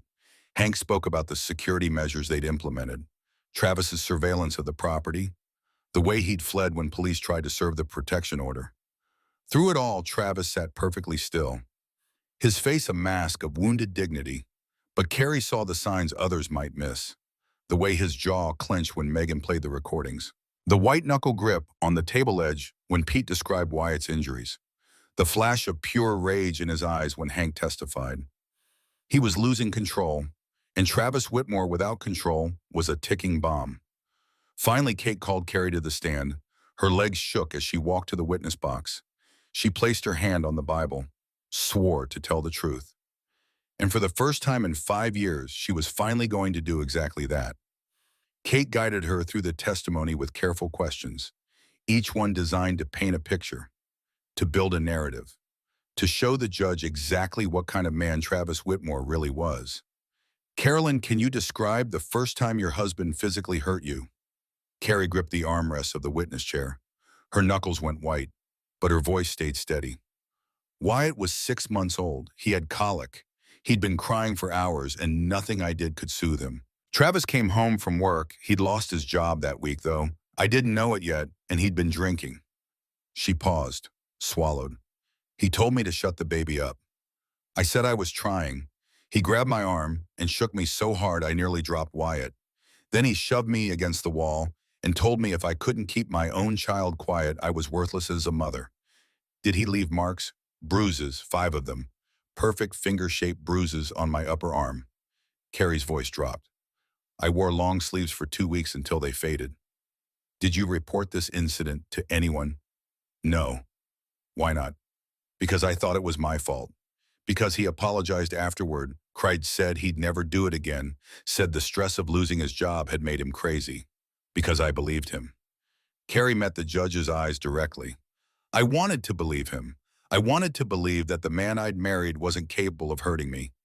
Kate nodded. And was that the only incident of physical violence during your marriage? No, it happened again, and again, and again. Carrie's hands trembled, but she forced them to stay still. At first it was just grabbing, shoving, then it was slapping, then it was punching, then it was... Her voice cracked. It was everything, everything he could think of to hurt me without leaving marks that couldn't be explained away. Did you ever seek medical attention for your injuries? Once, my wrist. He'd twisted it so hard the bones ground together. I told the emergency room I'd fallen. Carrie's laugh was bitter. They believed me, or pretended to. I don't know which is worse. Carolyn, I'd like to ask you about the incident that led you to leave. Can you tell the court what happened on the night of March 15th? Carrie closed her eyes. She was back there, in that house. In that living room with the beige carpet that showed every stain and the couch Travis had picked out without asking her opinion and the smell of whiskey that meant danger was coming. Travis had been drinking since noon. He was angry about work, something about a promotion he didn't get. He blamed everyone else, his boss, his co-workers, me somehow for not being supportive enough. She opened her eyes. Wyatt was playing with his trucks on the floor. He was 3 years old. He didn't understand that when Daddy was drinking, you had to be invisible. You had to be silent. You had to not exist. Her voice hardened. Wyatt's truck bumped against Travis's laptop, knocked it off the coffee table. The screen cracked. She could still hear the sound, the sharp crack of plastic and glass, the moment of terrible silence that followed. Travis backhanded him, my 3-year-old son. He hit him so hard that Wyatt flew across the room and slammed into the wall. His lips split open. There was blood, so much blood, and Wyatt was screaming, and Rosie was screaming, and Carrie's voice broke. She took a breath, steadied herself. I ran to Wyatt, picked him up, tried to stop the bleeding, and Travis... She looked directly at her husband for the first time since taking the stand. Travis looked at me and said, clean him up, and if you ever tell anyone about this, I'll kill you and take the kids somewhere you'll never find them. The courtroom was dead silent. He meant it. Carrie's voice was barely a whisper. I could see it in his eyes. He meant every word. What did you do next? I cleaned Wyatt up. I put the kids to bed. I waited until Travis passed out drunk on the couch. Carrie straightened in her chair. And then I took $300 I'd been hiding in the freezer for 2 years, packed one bag, and I left. Did you tell anyone you were leaving? No, I was afraid Travis would find out. I was afraid he'd stop me. I was afraid, she stopped. I was afraid of everything. I'd been afraid for so long that I didn't know how to be anything else. Kate let the words hang in the air. Then she said, "No further questions, Your Honor." Henderson stood for cross-examination. He was smooth, professional. His voice carried just the right note of skeptical concern. "Mrs. Whitmore, you've made some very serious allegations against my client today. Allegations of physical abuse, verbal abuse, threats of murder." He paused. "Yet in 5 years of marriage, you never once filed a police report, never once sought medical attention except for the wrist incident you mentioned in which you yourself attributed to a fall. Never once told a friend, a family member, a coworker, anyone at all about this alleged abuse." He leaned forward. "Isn't it possible that these incidents have been exaggerated, perhaps even fabricated entirely?" "No, no." Henderson raised an eyebrow. "You expect this court to believe that for 5 years you suffered systematic abuse at the hands of my client, and yet you left no evidence whatsoever. No photographs, no journal entries, no contemporaneous documentation of any kind." "I was too scared to document anything." Carrie's voice was steady. "Travis checked my phone, my computer, my purse. He controlled everything. If he'd found evidence that I was building a case against him, he would have what Mrs. Whitmore killed me." Henderson smiled thinly. "That seems rather dramatic, don't you think? His first wife filed a restraining order against him. 6 months later, she disappeared." Carrie met Henderson's eyes without flinching. "That's not dramatic. That's a pattern." Henderson's smile flickered. "The disappearance of my client's first wife was investigated thoroughly. No charges were ever filed. No charges were filed because they couldn't find her body." "Objection!" Henderson's voice sharpened. "The witness is speculating." "Withdrawn," Kate's voice was calm. "But the question of Mr. Whitmore's first wife is already part of the evidentiary record." Judge Wheeler nodded. "Continue, Mr. Henderson." Henderson shifted tactics. "Mrs. Whitmore, let's talk about your current living situation. You're residing at a compound belonging to a motorcycle club. Is that correct?" "Yes. A motorcycle club populated primarily by men with criminal records.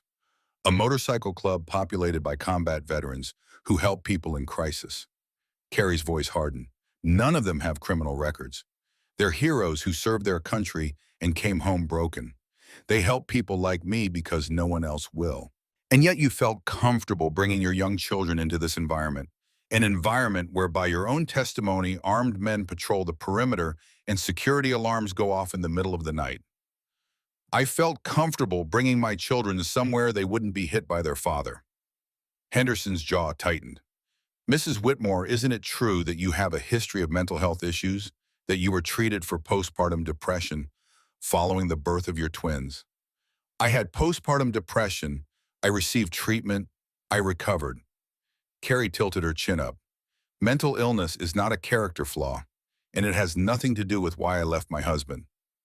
But it does call into question your reliability as a witness, doesn't it? Your perception of events, your interpretation of my client's behavior." "My perception is that my husband hit my 3-year-old son hard enough to split his lip open.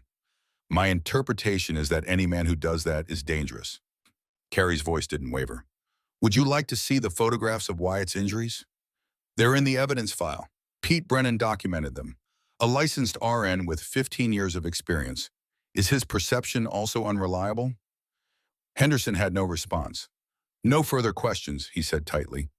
Kate stood for redirect. "Carolyn, Mr. Henderson suggested that your history of postpartum depression affects your credibility. Can you explain to the court how your mental health treatment actually unfolded?" "I was diagnosed 6 weeks after the twins were born. My doctor prescribed medication and therapy. I attended every appointment. I took every pill. I did everything I was supposed to do." Carrie's voice was clear. "Within 6 months, I was recovered. My psychiatrist cleared me. I have documentation of all of this. And during this time, was your husband supportive of your treatment?" Carrie laughed bitterly. "Travis told me I was weak, that real women didn't need medication to handle motherhood, that his mother raised 4 children without ever complaining. She paused. He flushed my antidepressants down the toilet twice. I had to hide them in a tampon box so he wouldn't find them. So your husband actively sabotaged your mental health treatment? Yes. And yet Mr. Henderson suggests that your mental health history makes you an unreliable witness. Carrie met the judge's eyes. I'm not unreliable. I'm not unstable. I'm a woman who survived 5 years of abuse from a man who did everything in his power to break me. And I'm still here. I'm still fighting. I'm still protecting my children. Her voice strengthened. Travis Whitmore is a monster. He hides it well. He's charming and handsome and knows exactly what to say to make people believe him. But underneath all of that, he's cruel, he's violent, and he's dangerous. She looked at Travis directly. For the first time in 5 years, she wasn't afraid of him. I'm not asking this court to take my word for it. I'm asking this court to look at the evidence, the medical records, the photographs, the recordings, the pattern of behavior that stretches back years. She turned back to Judge Wheeler. My children deserve to grow up without fear. They deserve a mother who can protect them. And they deserve a court system that sees through the lies and does the right thing. Kate smiled slightly. No further questions. Judge Wheeler called a 15-minute recess. Carrie walked out of the witness box on shaking legs. Megan caught her immediately, pulling her into a fierce hug. You were amazing, her sister whispered. You were so incredible. I'm so proud of you. I feel like I'm going to throw up. That's the adrenaline. Come on, let's get you some water. In the hallway, the compound members surrounded her like a protective wall. Hank pressed a bottle of water into her hand. Ruth Ann squeezed her shoulder. Pete gave her a thumbs up. You did good, Hank said quietly. Real good. Is it enough? It's more than enough. You told the truth. That's all you can do. Carrie drank the water and tried to steady her breathing. 15 minutes, then closing arguments, then the judge would decide. Everything she'd fought for, everything she'd survived, came down to the next hour. The recess ended. Everyone filed back into the courtroom. Kate delivered her closing argument with the precision of a surgeon. Your Honor, what we have here is not a case of he said, she said. This is a case with overwhelming evidence, medical documentation of injuries, audio recordings of threats, photographic evidence of vehicle sabotage, witness testimony from multiple credible sources. She paused. Travis Whitmore is not a devoted father wrongfully separated from his children. He is an abuser, a manipulator, a man who has spent years terrorizing his wife and children while hiding behind a mask of charm and respectability. Kate's voice hardened. His first wife filed a restraining order and then disappeared. His second wife fled in terror with their children. The pattern is clear. The danger is real, and this court has the power and the responsibility to protect these children from a man who has demonstrated repeatedly that he is willing to hurt them. She looked at Judge Wheeler.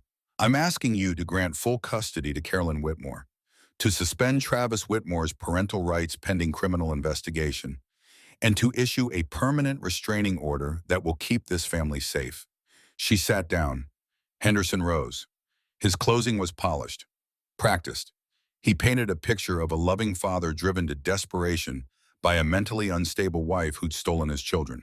He questioned the credibility of the evidence. He suggested that Carrie had been manipulated by the motorcycle club members into making false accusations. But even as he spoke, Carrie could see that Judge Wheeler wasn't buying it. The judge's expression had grown colder with every word. Her eyes kept flicking to Travis, to the carefully composed mask he wore with something that looked like recognition. She'd seen men like him before, and she knew exactly what they were capable of. Henderson finished. The courtroom fell silent. Judge Wheeler took a long moment to review her notes. Then she looked up. I've presided over family court for 23 years, she said. I've seen hundreds of custody cases, and I've learned to recognize certain patterns. Her gaze fixed on Travis. Mr. Whitmore, your testimony today was polished, practiced. You knew exactly what to say and how to present yourself to appear sympathetic. She paused. But what you don't seem to understand is that I've heard it all before. From men just like you, men who charm and manipulate and convince everyone around them that they're the victims. Travis's mask flickered, just for a second, but Carrie saw it, and so did Judge Wheeler. Mrs. Whitmore, on the other hand, was raw, honest, terrified. The judge's voice softened slightly. She couldn't hide her pain because she wasn't trying to. And that, combined with the substantial evidence presented by her counsel, tells me everything I need to know about the truth of this situation. She picked up her gavel. I'm prepared to issue my ruling. And that's when Travis exploded. He was on his feet before anyone could react. His chair crashed backward, his face contorted with rage, the real rage that Carrie knew so well, the rage he'd hidden from everyone else for years. "You can't do this." The words ripped out of him like a primal scream. "Those are my children, mine. She stole them from me." Bailiffs rushed forward. Travis shoved one of them aside like he weighed nothing. "I'll find you, Carrie." He was pointing at her now, his finger jabbing through the air like a weapon. "Do you hear me? I'll find you and those kids, and I'll make you pay for this." Two more bailiffs grabbed him. He fought them. Actually fought them. His elbow connected with one bailiff's jaw. His foot caught another in the shin. It took four men to wrestle him to the ground, and even then he kept screaming. "This isn't over. You think this is over? I'll kill you. I swear to God, I'll kill you and everyone who helped you. Do you hear me?" Carrie sat frozen in her seat, but she wasn't afraid. For the first time in 5 years, she wasn't afraid. Because the man thrashing on the ground wasn't the all-powerful monster who'd haunted her nightmares. He wasn't the smooth charmer who'd fooled everyone. He wasn't the calculating predator who'd controlled every aspect of her life. He was pathetic, small, desperate. A bully who'd lost his power and couldn't handle it. The bailiffs hauled Travis to his feet. His suit was rumpled. His hair was disheveled. His face was red and twisted with fury. And Judge Wheeler watched it all with cold, impassive eyes. "Mr. Whitmore," she said, her voice cutting through his continued shouting like a knife through butter, "you've just committed contempt of court assault on officers of the court and made terroristic threats against your wife in front of multiple witnesses and a sitting judge." Travis stopped struggling. For the first time, something like fear flickered across his face. "Take him into custody," Judge Wheeler ordered. "He'll be held pending additional charges." The bailiffs dragged Travis toward the side door. He twisted around, trying to see Carrie one last time. "This isn't over," he snarled. "You'll never be safe. Never. I'll find you. I'll always find you. You're mine, Carrie. You'll always be—" The door slammed shut behind him, cutting off his voice, cutting off 5 years of terror, cutting off everything he'd ever made her believe about herself. The courtroom was silent. Judge Wheeler took a breath. "Well," she said dryly, "I believe Mr. Whitmore just made my ruling significantly easier." She looked at Carrie. "Ms. Whitmore, please stand." Carrie rose on legs that felt like water. "Based on the evidence presented in this hearing and based on the behavior I've just witnessed, I am issuing the following orders."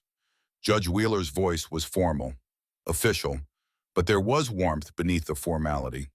"Full legal and physical custody of the minor children, Rosie Whitmore and Wyatt Whitmore, is hereby granted to their mother, Carolyn Whitmore. This order is effective immediately." Carrie's knees buckled. Megan caught her. "Travis Whitmore's parental rights are hereby suspended pending the outcome of criminal proceedings. He is prohibited from any contact with the children or their mother. Any violation of this order will result in immediate arrest and additional charges." The gavel came down. "Furthermore, I am referring this case to the District Attorney's Office for criminal investigation.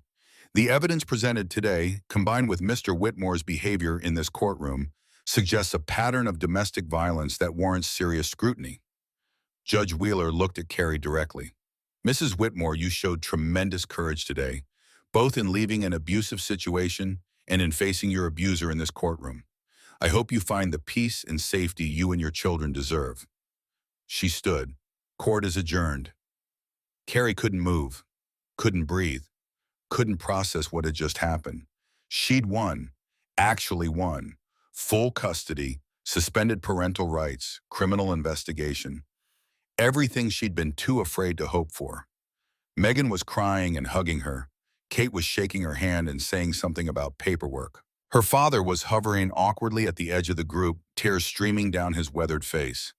And through it all, Carrie felt strangely numb, empty, like she'd been holding something heavy for so long that now that she'd set it down, she didn't know how to exist without the weight.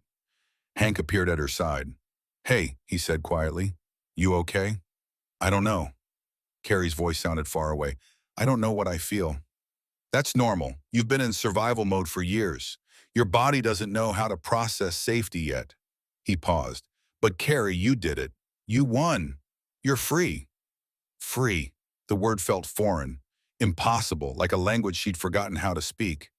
"The kids," she said suddenly. "I need to see the kids." "Ruth Ann's bringing them. Should be here any minute." Carrie pushed through the crowd of well-wishers and supporters, past Kate, who was already on her phone with someone from the DA's office, past her father, who reached out as if to touch her, but pulled back at the last moment, past the bailiffs and the court reporter and the curious spectators who'd wandered in to watch the drama unfold. She burst through the courthouse doors into the afternoon sunlight. And there they were. Ruth Ann's car was just pulling up to the curb. The back door flew open before the vehicle had fully stopped, and Rosie came tumbling out, her pigtails flying. "Mama! Mama!" Carrie dropped to her knees on the courthouse steps. Rosie crashed into her arms.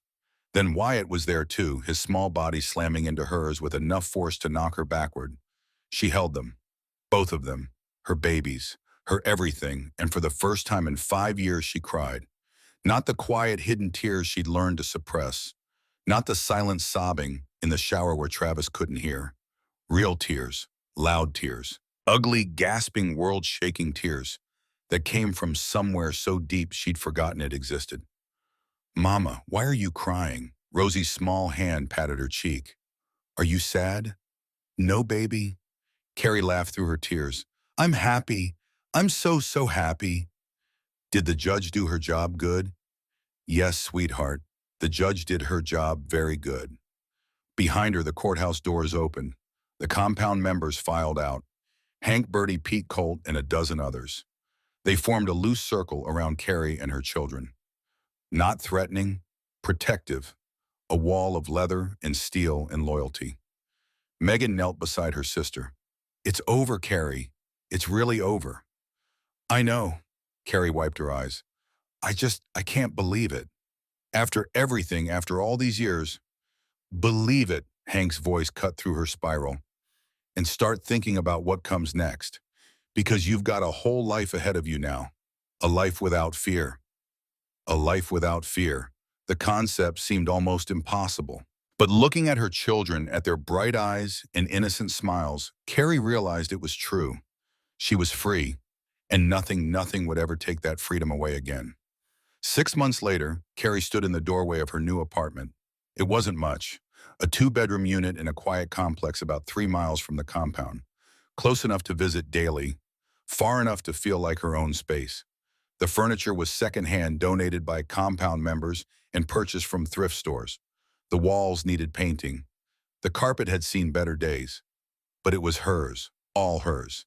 And that made it the most beautiful place she'd ever lived. "Mama, look what I made." Rosie came running from the kitchen, clutching a piece of paper covered in crayon scribbles. At 4 years old now, she was all energy and opinions and fierce determination. "It's our family," Rosie announced, holding up the drawing. "See, there's you and me and Wyatt and Uncle Hank and Aunt Bertie and Uncle Pete and us." The drawing showed a cluster of stick figures, some with wild hair, some with what appeared to be leather vests. A motorcycle was sketched in the corner. A big yellow sun smiled down from the top of the page. "It's beautiful, baby." Carrie knelt down to examine it properly. "Who's this one with the tall hat?" "That's Grandpa Earl. He's learning to be a grandpa, remember? He's not very good yet, but he's trying." Carrie smiled. Her father had kept his word. He'd provided resources without trying to take control. He'd testified at Travis's criminal trial. He'd shown up every Sunday for dinner at the compound, awkward and uncertain, but determined to rebuild something he had broken a decade ago. He wasn't forgiven. Not yet. Maybe not ever. But he was trying, and for now, that was enough. "Mama," Wyatt came skidding into the room. "Pete says I can help him fix the motorcycle tomorrow. He says I'm his best assistant." "Did he now?" "Uh-huh. And Hank said if I'm good, maybe someday he'll teach me to ride." "Someday," Carrie emphasized. "When you're much older." "How much older?" "At least 30. "Mama," Wyatt's outrage was theatrical. "That's forever." "That's the point." A knock at the door interrupted the negotiations. Carrie checked the peephole. Old habits died hard and saw Hank standing on the welcome mat holding a bottle of wine and two stuffed animals. She opened the door. "Welcome home," he said. The words hit her harder than she expected. Home. This was home now, not a borrowed room in someone else's compound, not a cage masquerading as a house, not a temporary stop on the road to somewhere else. Home.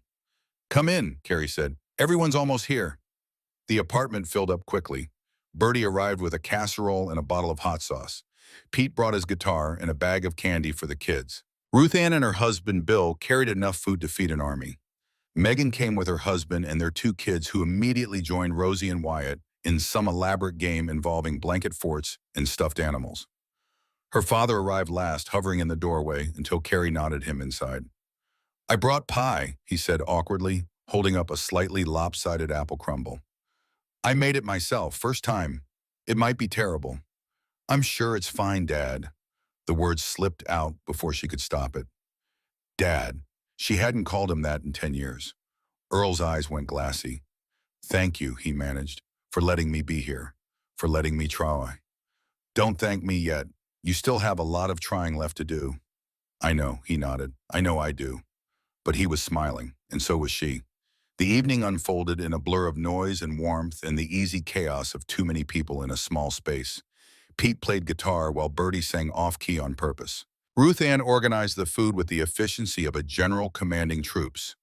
The kids ran in circles until they crashed in a pile of blankets and pillows, exhausted by joy.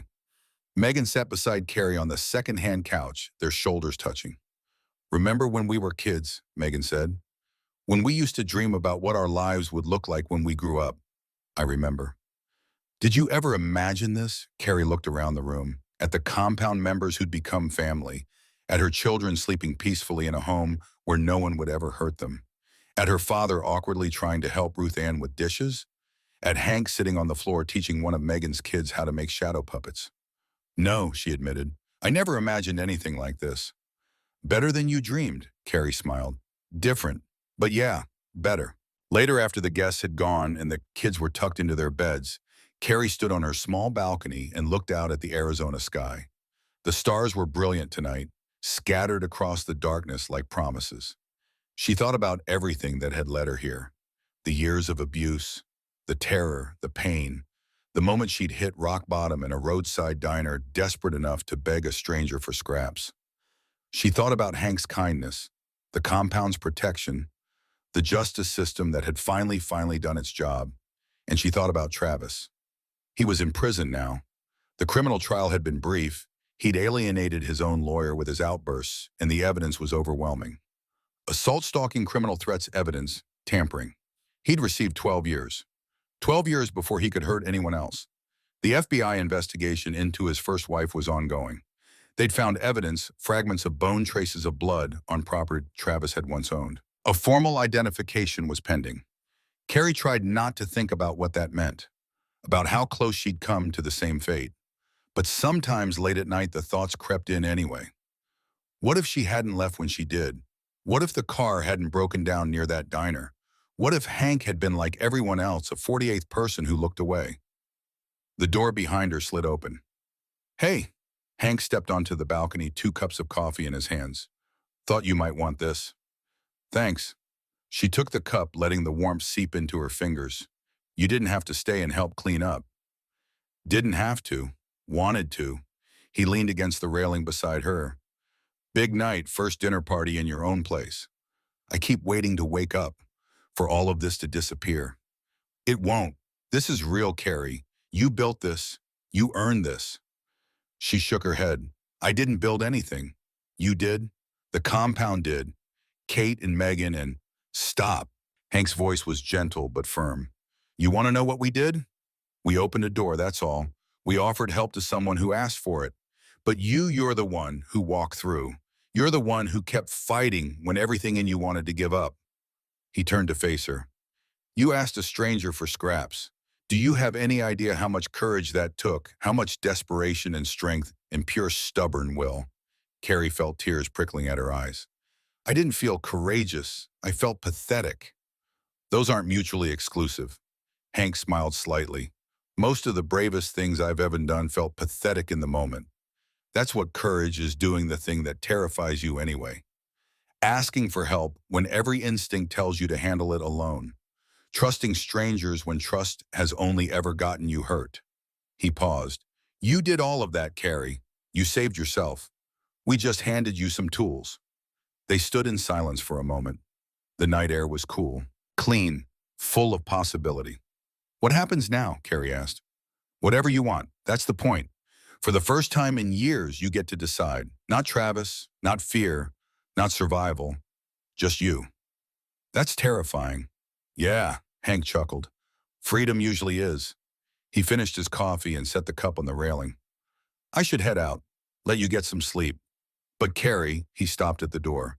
You've always got a place with us, not because you need protecting anymore, because you're family. That doesn't have an expiration date.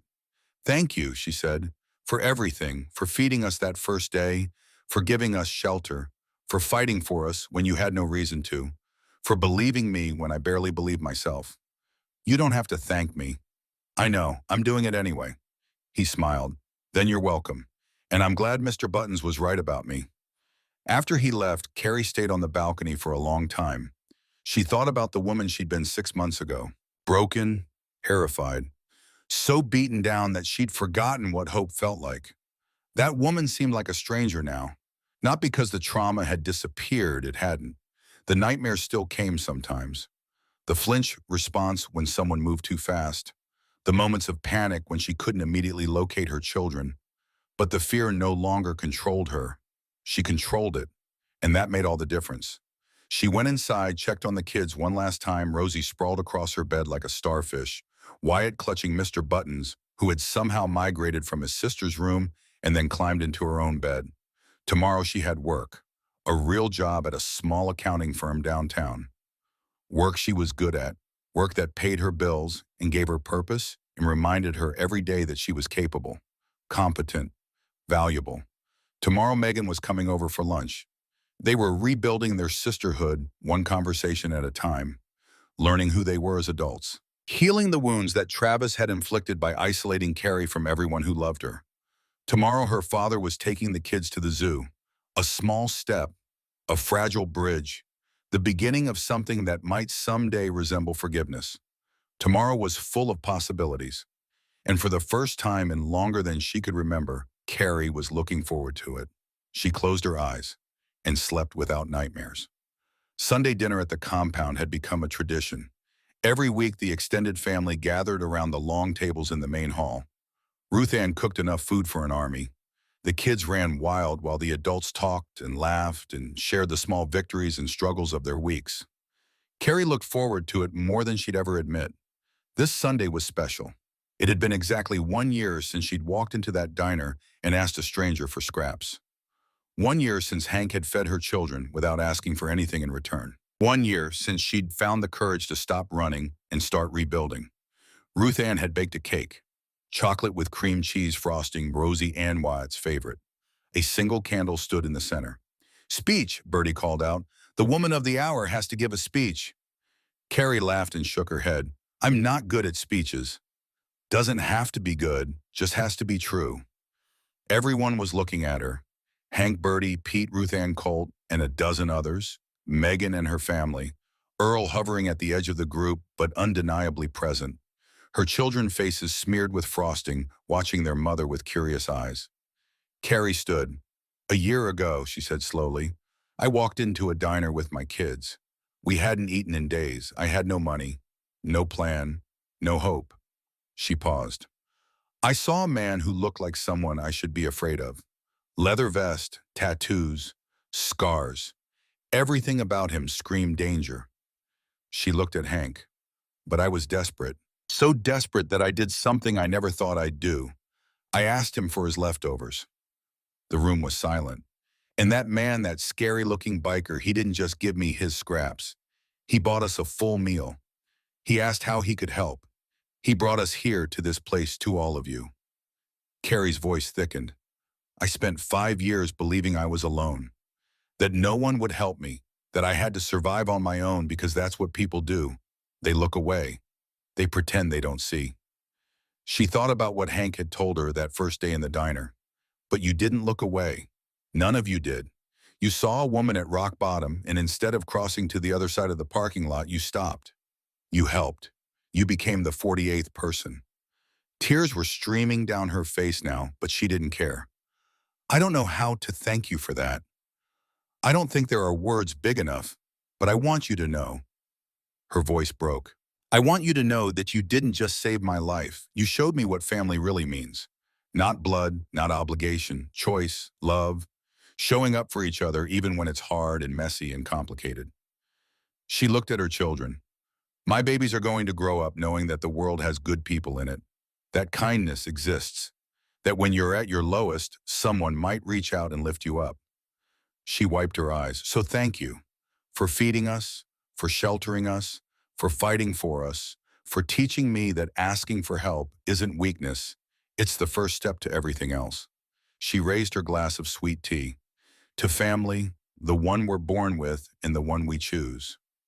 To family, on, everyone echoed. And then Rosie tugged on Carrie's sleeve. Mama, can I blow out the candle? It's not a birthday, sweetheart. I know, but I want to make a wish anyway, for our anniversary. Carrie smiled. Okay. What are you going to wish for? Rosie considered this with the gravity only a 4-year-old could muster. I'm going to wish that everyone who's feeling scared finds a diner like we did. She looked up at Carrie with enormous, serious eyes. And I'm going to wish that there's always someone like Uncle Hank who stops instead of walking past. Carrie felt her heart crack open all over again. That's a beautiful wish, baby. I know, Rosie grinned. Mr. Buttons helped me think of it. She leaned forward, took a deep breath, and blew out the candle. The room erupted in cheers. Ruth Ann started cutting the cake. The kids immediately descended into arguments about who got the biggest piece. Pete picked up his guitar and started playing something soft and warm. Carrie stepped outside. The Arizona sunset painted the sky in shades of orange and gold. The American flag snapped in the evening breeze. Somewhere in the distance, a coyote howled. She thought about the woman who'd walked into that diner a year ago. Broken, starving, terrified. She thought about the woman standing here now. Whole, nourished, free. The same person and yet completely different. She'd asked for leftovers and received a feast beyond her wildest dreams. She'd asked for help and found a family. She'd asked for safety and discovered her own strength. Not because someone gave it to her, but because she'd had the courage to reach for it, to accept it, to believe she deserved it. And she did deserve it. She finally believed that now. The door opened behind her. Rosie and Wyatt came tumbling out, faces covered in chocolate, Mr. Buttons tucked under Rosie's arm. Mama, come eat cake. Yeah, Mama, Uncle Pete's gonna play the birthday song even though it's not a birthday. Carrie laughed and scooped them both into her arms. I'm coming, babies. I'm coming. She carried them back inside, back to the noise and warmth and love, back to the family she'd found when she'd thought she had no one left. And as she sat down at the table surrounded by the people who'd chosen her, who'd fought for her, protected her, believed in her when she couldn't believe in herself, Carolyn Whitmore finally understood what it meant to be home. Not a place, not 4 walls and a roof, but these people, this love, this life she'd built from the ashes of everything she'd lost. She'd spent 5 years believing she was worthless. Now she knew the truth. She was strong, she was brave, she was worthy, and she was home.